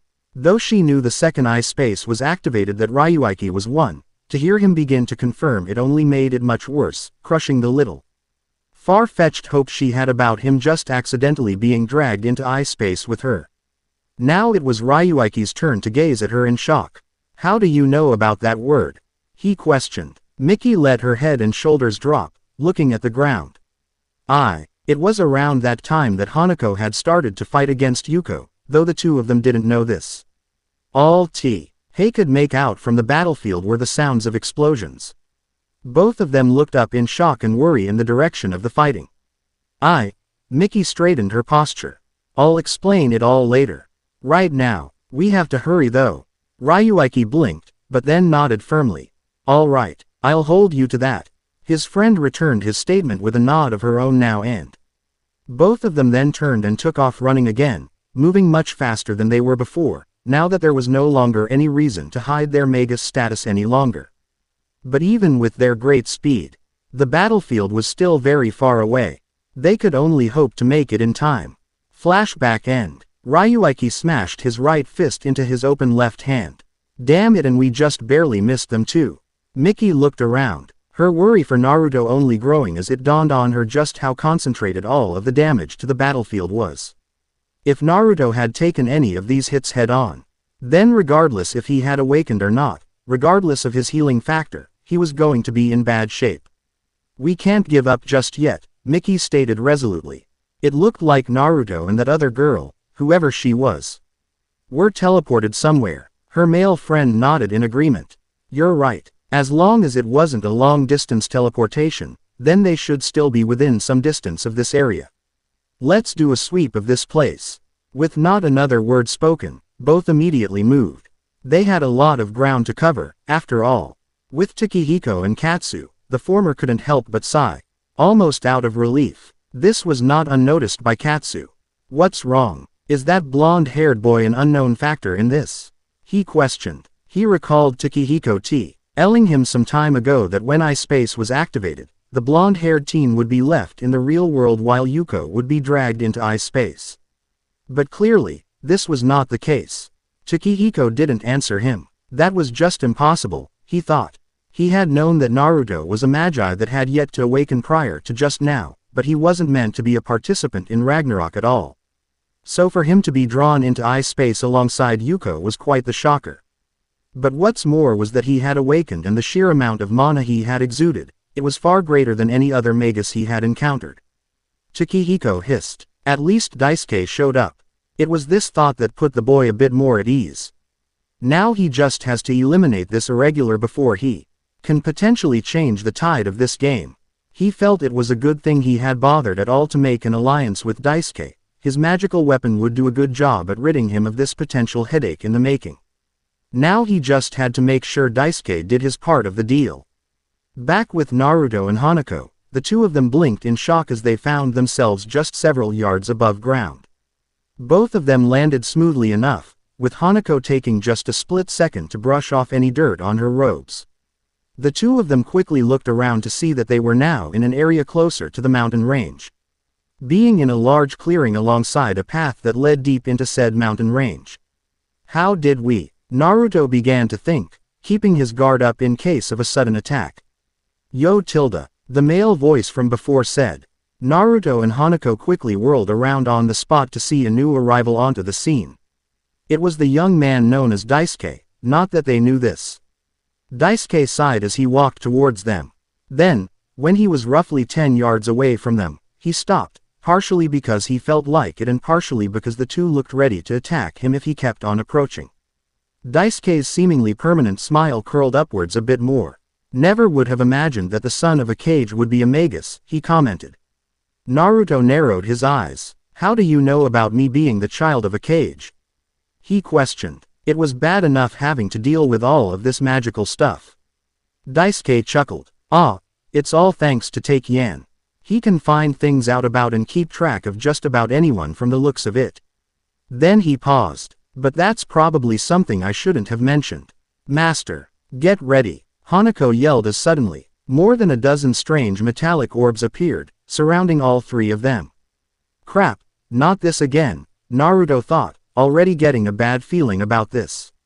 Daisuke, for the first time in what he felt was a long time, opened up an eye, albeit only a little to reveal a gray eye. Like the beauty said, Nami Yan, get ready. Because, here, I come. Naruto and Hanako both leapt out of the way as 5 of the metallic orbs that Daisuke summoned shot at them. Fast, was the only word that went through Naruto's mind as he dodged, but only barely. Hanako, for her part, simply placed her hands together in mid-dodge and fired a magical blast at Daisuke, but the young man ducked and the attack missed him by inches. She would have fired off at her blast had it not been for the rest of the orbs proceeding to surround her and Naruto, obscuring her aim. Hanako pondered. These orbs are definitely his magical weapon, but I don't know what would happen if I shot one. She said aloud. Oh, Daisuke looked at her with an eyebrow raised in amusement. Pretty astute. One by one, the orbs randomly shot out at the duo, forcing them to continually dodge them all. One of the orbs nearly hit Naruto, but he pulled a kawarimi with a nearby log just in time to see the log get utterly smashed. Damn, those things hit hard, he thought. Out of the corner of his eyes, he spotted Hanako several yards to his left, the girl dodging the orbs still while also apparently trying to find some kind of opening to attack. Crap, these orbs seem to be able to move on their own or something if they can so randomly launch themselves at us like this, he began to think as he jumped over one orb before twisting in midair to Nar. Broly dodged the next one that came at him from behind. As he landed, he saw that Daisuke watched them both, a smile still on his face. Naruto growled, "He doesn't even have to do anything, soon or later these orbs of his will tire us out and hit us." And that strange thing from earlier. He thought back to how he and Hanako suddenly ended up here. It was like my old man's Hiroshin jutsu. So getting surrounded by even two of these things, his thoughts trailed off and Naruto did his best to not shiver as a number of ways that these orbs could be utilized came to mind. Tisking, N. Naruto rolled out of the way of 3 orbs that had nearly blitzed him and quickly moved towards Hanako. He took note of the fact that his body felt faster, stronger. He was beginning to fully adapt to the changes his awakening as a Magus was causing, though he didn't know this particular fact. But he certainly wasn't complaining. Already his enhanced senses were kicking, which helped him greatly in leaping over the next 2 orbs that tried to hit him. He landed right near Hanako, who had finally gone out of her way to blast one of the orbs. Naruto was forced to abruptly cover his eyes to avoid the explosion blinding him. But when it died down a millisecond later and he looked, the orb had withstood the attack, albeit it was quite damaged with several deep cracks on it. "Looks like I need to increase the power of my blasts a bit more," Hanako muttered, so low that only Naruto was able to hear her due to him being so close by. "Oi, Hanako," Naruto spoke up as suddenly all of the orbs stopped attacking and took to moving up into the sky, in a circular formation. Undoubtedly, it was nothing more than a simple setup to something grander. "Yes, Master," she replied as her eyes followed the orbs. "All this stuff about magic and all, is there anything about it to defeat one who uses it?" He questioned quickly. "Oi, Nami-yan," Daisuke spoke up. He began to take a few steps forward. "What are you two talking about, Tilda?" Naruto ignored him and instead focused on Hanako and the orbs that had now stopped moving up above them. "Well, this dimension, if my suspicions about it are right, then we probably have to destroy his magical weapon, the orbs above us," Hanako replied as she placed her hands together and began to slowly charge up 2 separate magical blasts. The son of the Hokage gritted his teeth. "Great, somehow I doubt it'll be easy. Anything you can do that might work." Hanako opened her mouth to reply, but alas she didn't get a chance to say anything when all of the orbs shot down from the skies like comets. The 2 of them were forced to jump away from each other as 2 orbs hit the ground where they had been. It was at this point that the 2 magical blasts Hanako had been charging up were released by the humanoid magical weapon, with one being aimed at an incoming orb while the other was aimed at Daisuke, who had been calmly approaching them. The blast that struck the orb was considerably stronger than the previous one and thus it succeeded in shattering the orb entirely. However, it was very much to Hanako's and Naruto's surprise when they saw it reform from the dust that it had just been reduced to. "What?" Hanako exclaimed, jumping back to avoid the reformed orb as it continued its original path. As for the magical blast aimed at Daisuke, the man jumped out of the way and moved to his right. Whoa now, that was close. He began only to be cut off when suddenly he saw Naruto right in front of him. Naruto had taken advantage of the magical blast to move in on him. And it was now without so much as a battle cry that he swung a fist at Daisuke.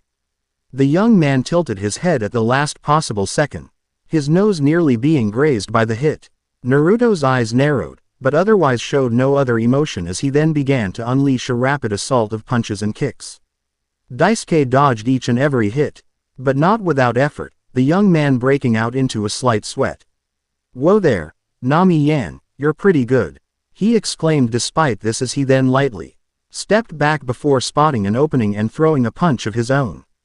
But Naruto had actually intended for this opening to happen and so when the punch came, he immediately deflected it aside before kicking upwards, trying to hit Daisuke in the chin. Daisuke reared his head back to avoid it, but unlike the previous attacks, this one grazed him slightly and it packed enough power behind it to send Daisuke flying back several meters. "Uwaj," he cried out, tumbling across the ground. Damn, Naruto thought. Though the hit connected, already he could see Daisuke begin to recover from it. Granted, he hadn't be attacking at full speed or strength just yet, but for the perpetual smiler to avoid most of his attacks like that and with such experienced movements showed Naruto that Daisuke was considerably more experienced than Yuko when it came to battle. What's more, his body still felt like it was adapting to whatever was happening to him, Naruto being able to still feel his physical abilities increasing little by little, but he doubted it'd do much good against his current foe. "Oh ho, that was a good one there, Nami-yan," Daisuke commented as he began to stand. The Ri was a bit of blood flowing from a small wound on his lip, but he wiped it away and gave Naruto a good view of the wound promptly closing up and fading away, leaving the son of the Hokage to stare with widened eyes. "You pack a mean kick. But it'll take more than that to stop me." He charged at Naruto, keeping low to the ground. Naruto skipped forward a few steps to meet him halfway and stomped downwards. But Daisuke stopped his charge right before that and seemed to somersault forward, his feet aiming for Naruto's face. But Naruto was having none of that. He remembered Ryuiki doing something like this a long time ago, and so he was ready for it. He reached out and grabbed Daisuke's feet. "RRRRRAAAAGGGGGGHHHH." He let out a bit of a growl as he then lifted Daisuke up and did a modified shoulder toss, flinging his opponent into the sky. Naruto would have followed up the toss with some shuriken if he had his pack on hand, but since he didn't, all he could do was simply jump into the air after him. The blonde didn't get very far when suddenly an orb moved away from Hanako, who was still fending them off, and slammed right into Naruto's side. Crying out in equal parts surprise and pain, the recently awakened Magus went crashing into the ground, the orb still all but burying itself in between his ribs. "You didn't think it'd just be a fist fight between you and me, right?" Daisuke said as he flipped around in midair and proceeded to safely land. "Goo, it was a nice hope," Naruto retorted. As he began to stand, he reached out a hand to grab the orb still smashing into his side. But right before he could do so, it suddenly backed away and circled around him. It was also joined by yet another orb. Wah, he couldn't even finish the word "we." A brief flash of light enveloped him, and the next thing he found himself looking at was the ground from several hundred yards up in the air. "OCR," he began to say before he began to fall. "Master," Hanako cried out. She narrowed her eyes as she then moved out of the flight path of the orb still attempting to hit her and took aim at Daisuke. Immediately, she fired more than 10 magical blasts in rapid succession. For the first time, Daisuke's smile seemed to disappear a bit as he took note of the sudden incoming attacks. He then mentally commanded the two orbs that had surrounded Naruto just now to move in front of him to serve as a shield. However, the first magical blast blew right through them as if they weren't even there. Uh-oh. Daisuke's eyes opened wide as he saw that his orbs weren't tough enough to withstand the attack, and so he took to evading the magical blasts while silently ordering the two reformed orbs to move away. He managed to dodge most of the blasts, but the last two hit him, one striking his shoulder while the other, a thin blast, pierced him through the side of his stomach and kept on moving onwards. "Arg," he cried out, "BEF." Or the blast that had pierced through his stomach exploded after passing a few yards behind him, exploding with enough force to blow up an entire building. He went flying forward, in too much sudden pain to think, and it was during this time that the orbs that had been attacking Hanako so relentlessly just moments ago lost some speed, while some of them even stopped moving and floated in the air. "Master," Hanako yelled out, taking advantage of this to see Naruto about to crash. But before she could do anything, she saw him flip in mid-air and proceed to land on his feet. When he did, the momentum of his fall created a bit of a shockwave, blowing dirt all over the place and forcing Hanako to not approach any closer at the moment. But despite the height he fell from, as Naruto stood a little shakily to his feet, he wasn't hurt. "Whoa," he muttered. "That was a bit too close." Hanako sighed in relief. "Master," she began, "his magical weapons ability, I think it's..." She was cut off by Naruto, who nodded his head suddenly. "Yeah, it's different from my old man's Hiroshin, but that was definitely teleportation." Naruto looked at Daisuke, who was beginning to stand up, pain evident on his face. "Am I right?" Daisuke chuckled, only to suddenly stop and grimace right after, the chuckling hurting him. "Pretty sharp there, Nami-yan." As he stood to his feet, Naruto noted that the wound in his stomach had already stopped bleeding. Daisuke coughed. "Yeah, that's right, That's more or less how my magical weapon, Field Changer, works. Naruto subtly shifted his position a bit. In case of an attack. He thought, the pain in my side is already gone. He briefly checked his side and found not so much as a bruise. Looks like his Mino, our healing ability from the Uzumaki side of his family had been boosted as well. He focused on Daisuke again. Nice of you confirm it, he said sharply. Now, moving on, just what the hell is going on? Daisuke's smile faltered a bit. To his side, Naruto could almost literally feel Hanako ready herself to attack as this happened. Ragnarok, Daisuke simply said at first, a ritual of sorts.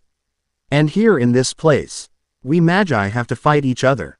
Naruto and Hanako both blinked in surprise when their foe suddenly opened his eyes fully, his gray eyes filled with a number of different emotions. His smile had even turned a bit bitter. And we can't return back to the real world until a magi is defeated by destroying their magical weapon, Nami-yan. That's what you're a part of right now.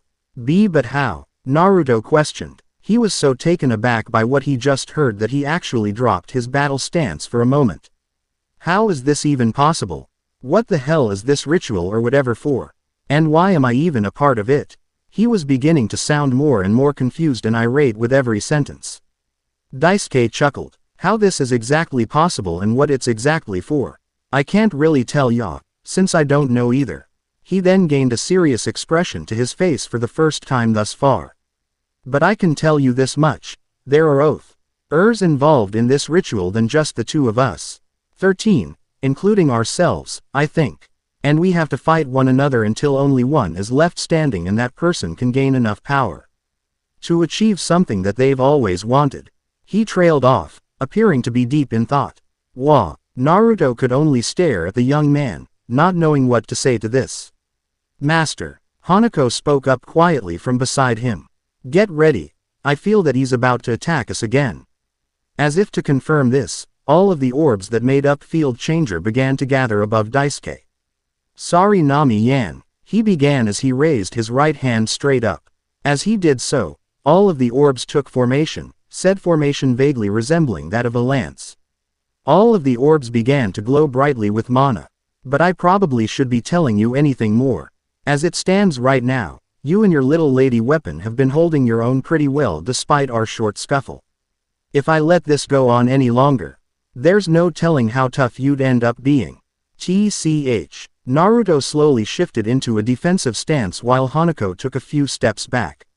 However, still feeling way out of his depth here, Naruto wasn't sure just how he'd defend himself from whatever it is that is about to happen.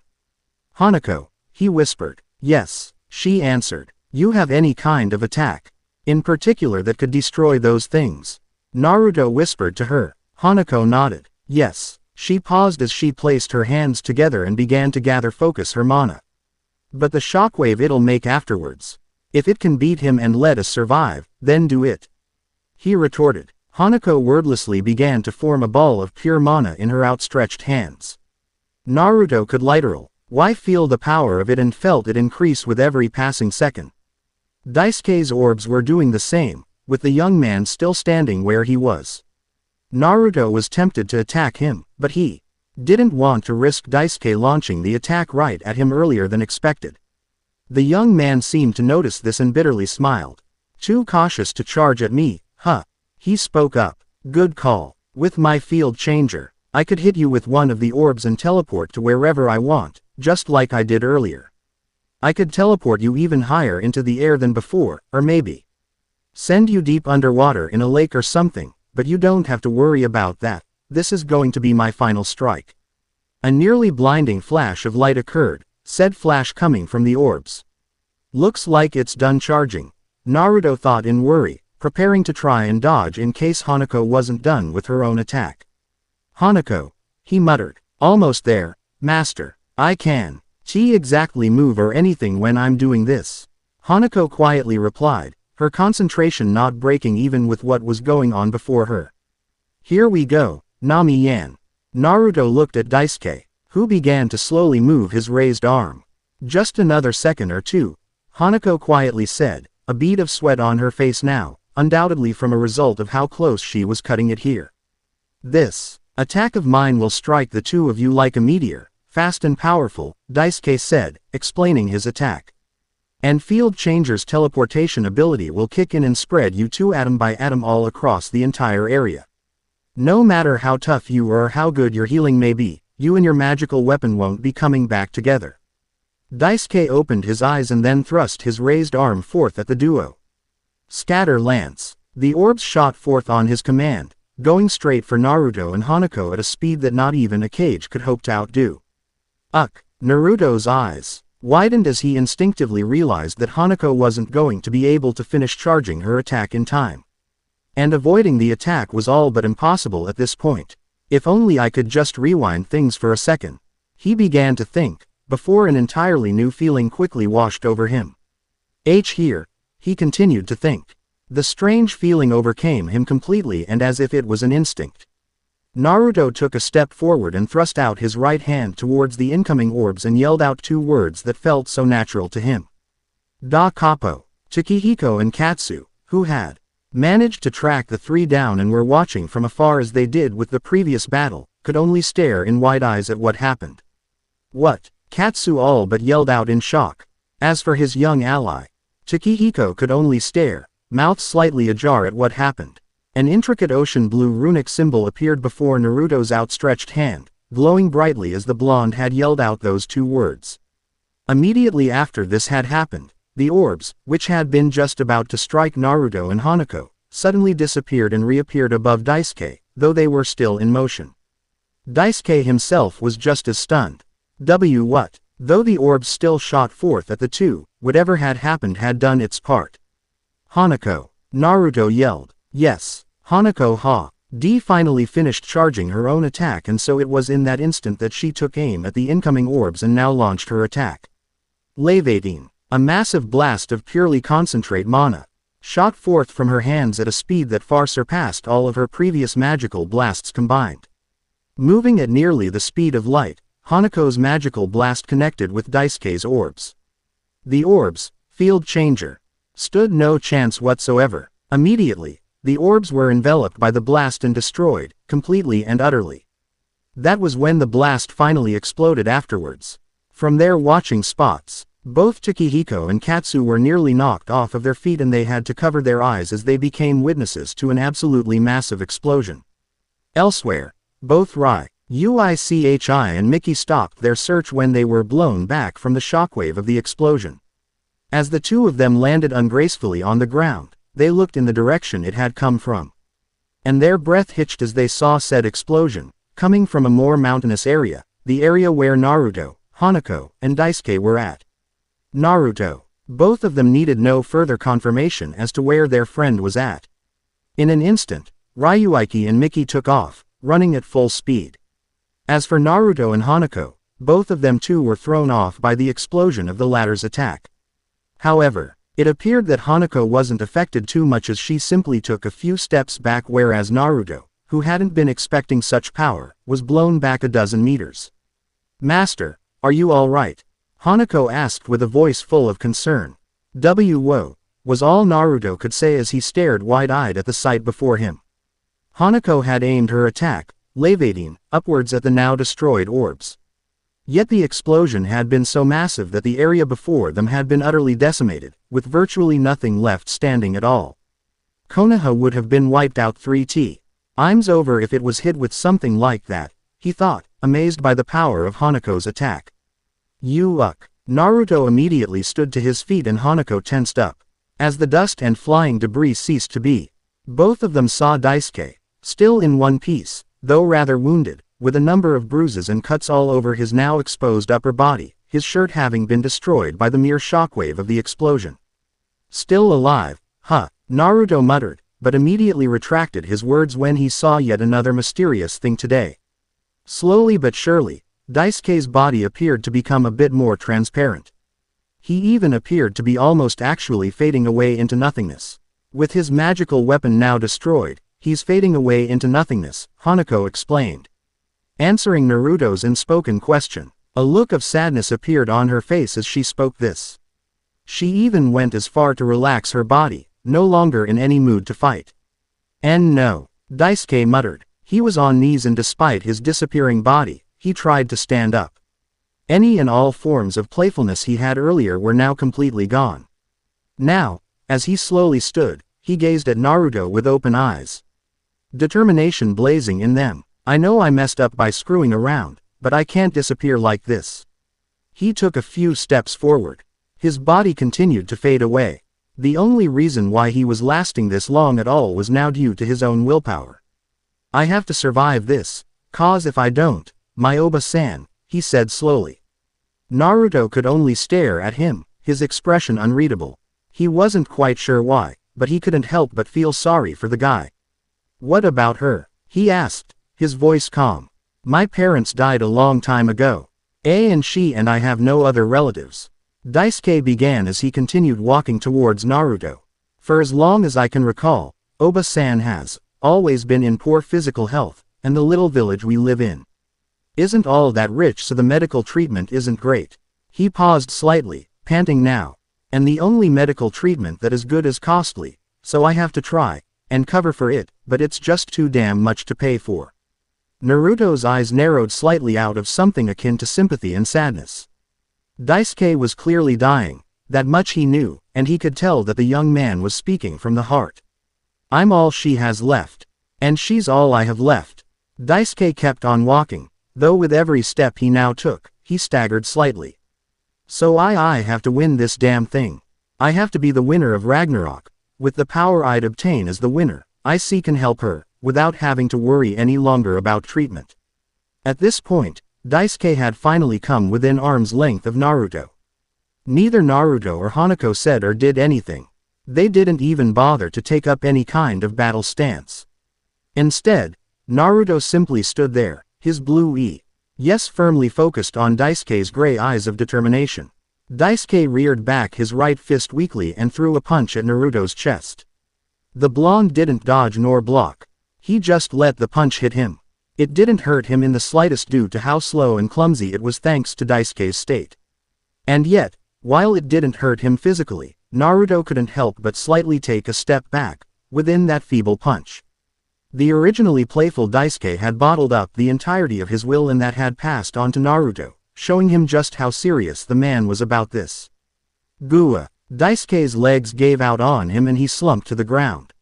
He still did his best to keep his head raised so that he can continue to look at Naruto. Damn it! Naruto and Hanako looked at the man in silence. Then a few seconds later, Naruto spoke up. Ellipsis. What's your name? He asked quietly. Daisuke. The dying Magus answered. Nakamura Daisuke. Daisuke-san. Naruto began, his eyes softening a bit. I'm still sort of in shock, I guess. I still don't fully understand what's going. I still don't understand why you or Yuko-san had to attack me, or what the hell this place is. A slight pause. But right now, that doesn't matter to me. Naruto crouched down a bit so that he and Daisuke were eye level. What does matter to right now, is where exactly your village is at. Daisuke weakly blinked. It's a small village, halfway between Konoha and Kusagakure. If you walk from Konoha to Kusagakure, you can't really miss it, since it'll be just a bit off to the left of the main path between the two, he said tiredly. Naruto nodded slowly. He's been out that way once before, on a mission long ago. Despite the fact that there are very few missions he's been on out that way, he was certain he could find the village if he looked the next time he was there. The next time I'm on a mission out that way, I'll stop by your village, try and give your Oba-san a hand, he said. Daisuke's eyes widened in shock. Then he chuckled. The way you speak, you're really telling the truth there, Nami-yan. He chuckled again. Despite me trying to kill you, you're a strange one. Naruto smiled slowly. I guess I am a bit odd.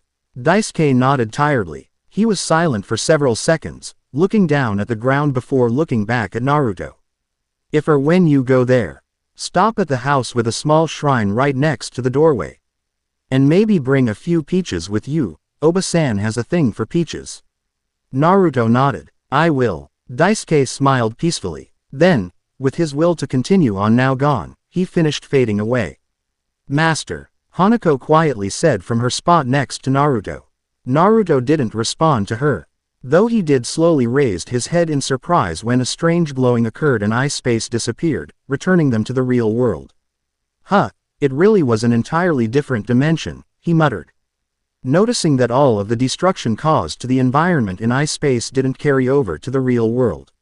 Naruto. Both the aforementioned blonde and Hanako BL inked in surprise and turned around in time to see Ryuiki and Miki coming towards them through the thick forest. Ah, Naruto smiled tiredly several seconds later as his two closest friends exit the forest and were now about to reach him. Hey there guys, he trailed off as he then lost consciousness. Master, Hanako shouted as she reached out to grab him before he could slump to the ground. No, Naruto, Ryuiki shouted, with Miki looking horrified as they approached. Miki hoped that he hadn't lost, what with ice space gone now. From their observation point, both Takehiko and Katsu watched as Ryuiki and Miki all but ignored Hanako and tended to their friend. However, Katsu's attention was a bit more focused on the young boy. It would seem that what had happened was completely unexpected by him. He thought as he calmly eyed Takehiko. So however it is that he keeps track of us, it doesn't seem to be perfect.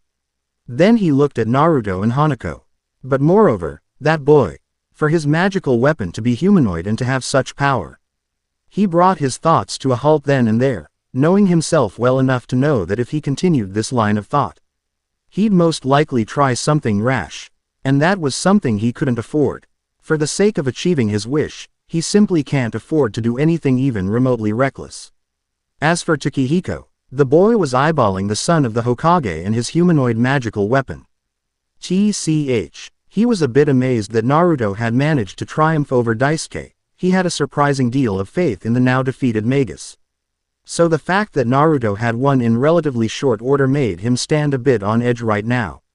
To think an irregular would show up in Ragnarok and already cause things to shift. He thought. He then snorted. Ultimately, irregular or not, Naruto would not matter much in the end. For he was the king and as such, losing to anyone was simply impermissible. So if the irregular doesn't fall to the hands of another Ragnarok participant, then he will most definitely fall to him if they ever fought. Let's go, he said to Katsu, turning his back on sight of Naruto now about to be carried back to Konoha by Ryuiki and Miki, Hanako getting ready to follow the three. Oh, and what of them, or the other participants? Katsu asked with a quirked eyebrow. If you're asking me when I will next activate ice space, even I myself am not sure. It'll ultimately come down to whether or not I feel like being in the mood. Takehiko paused briefly as he continued walking.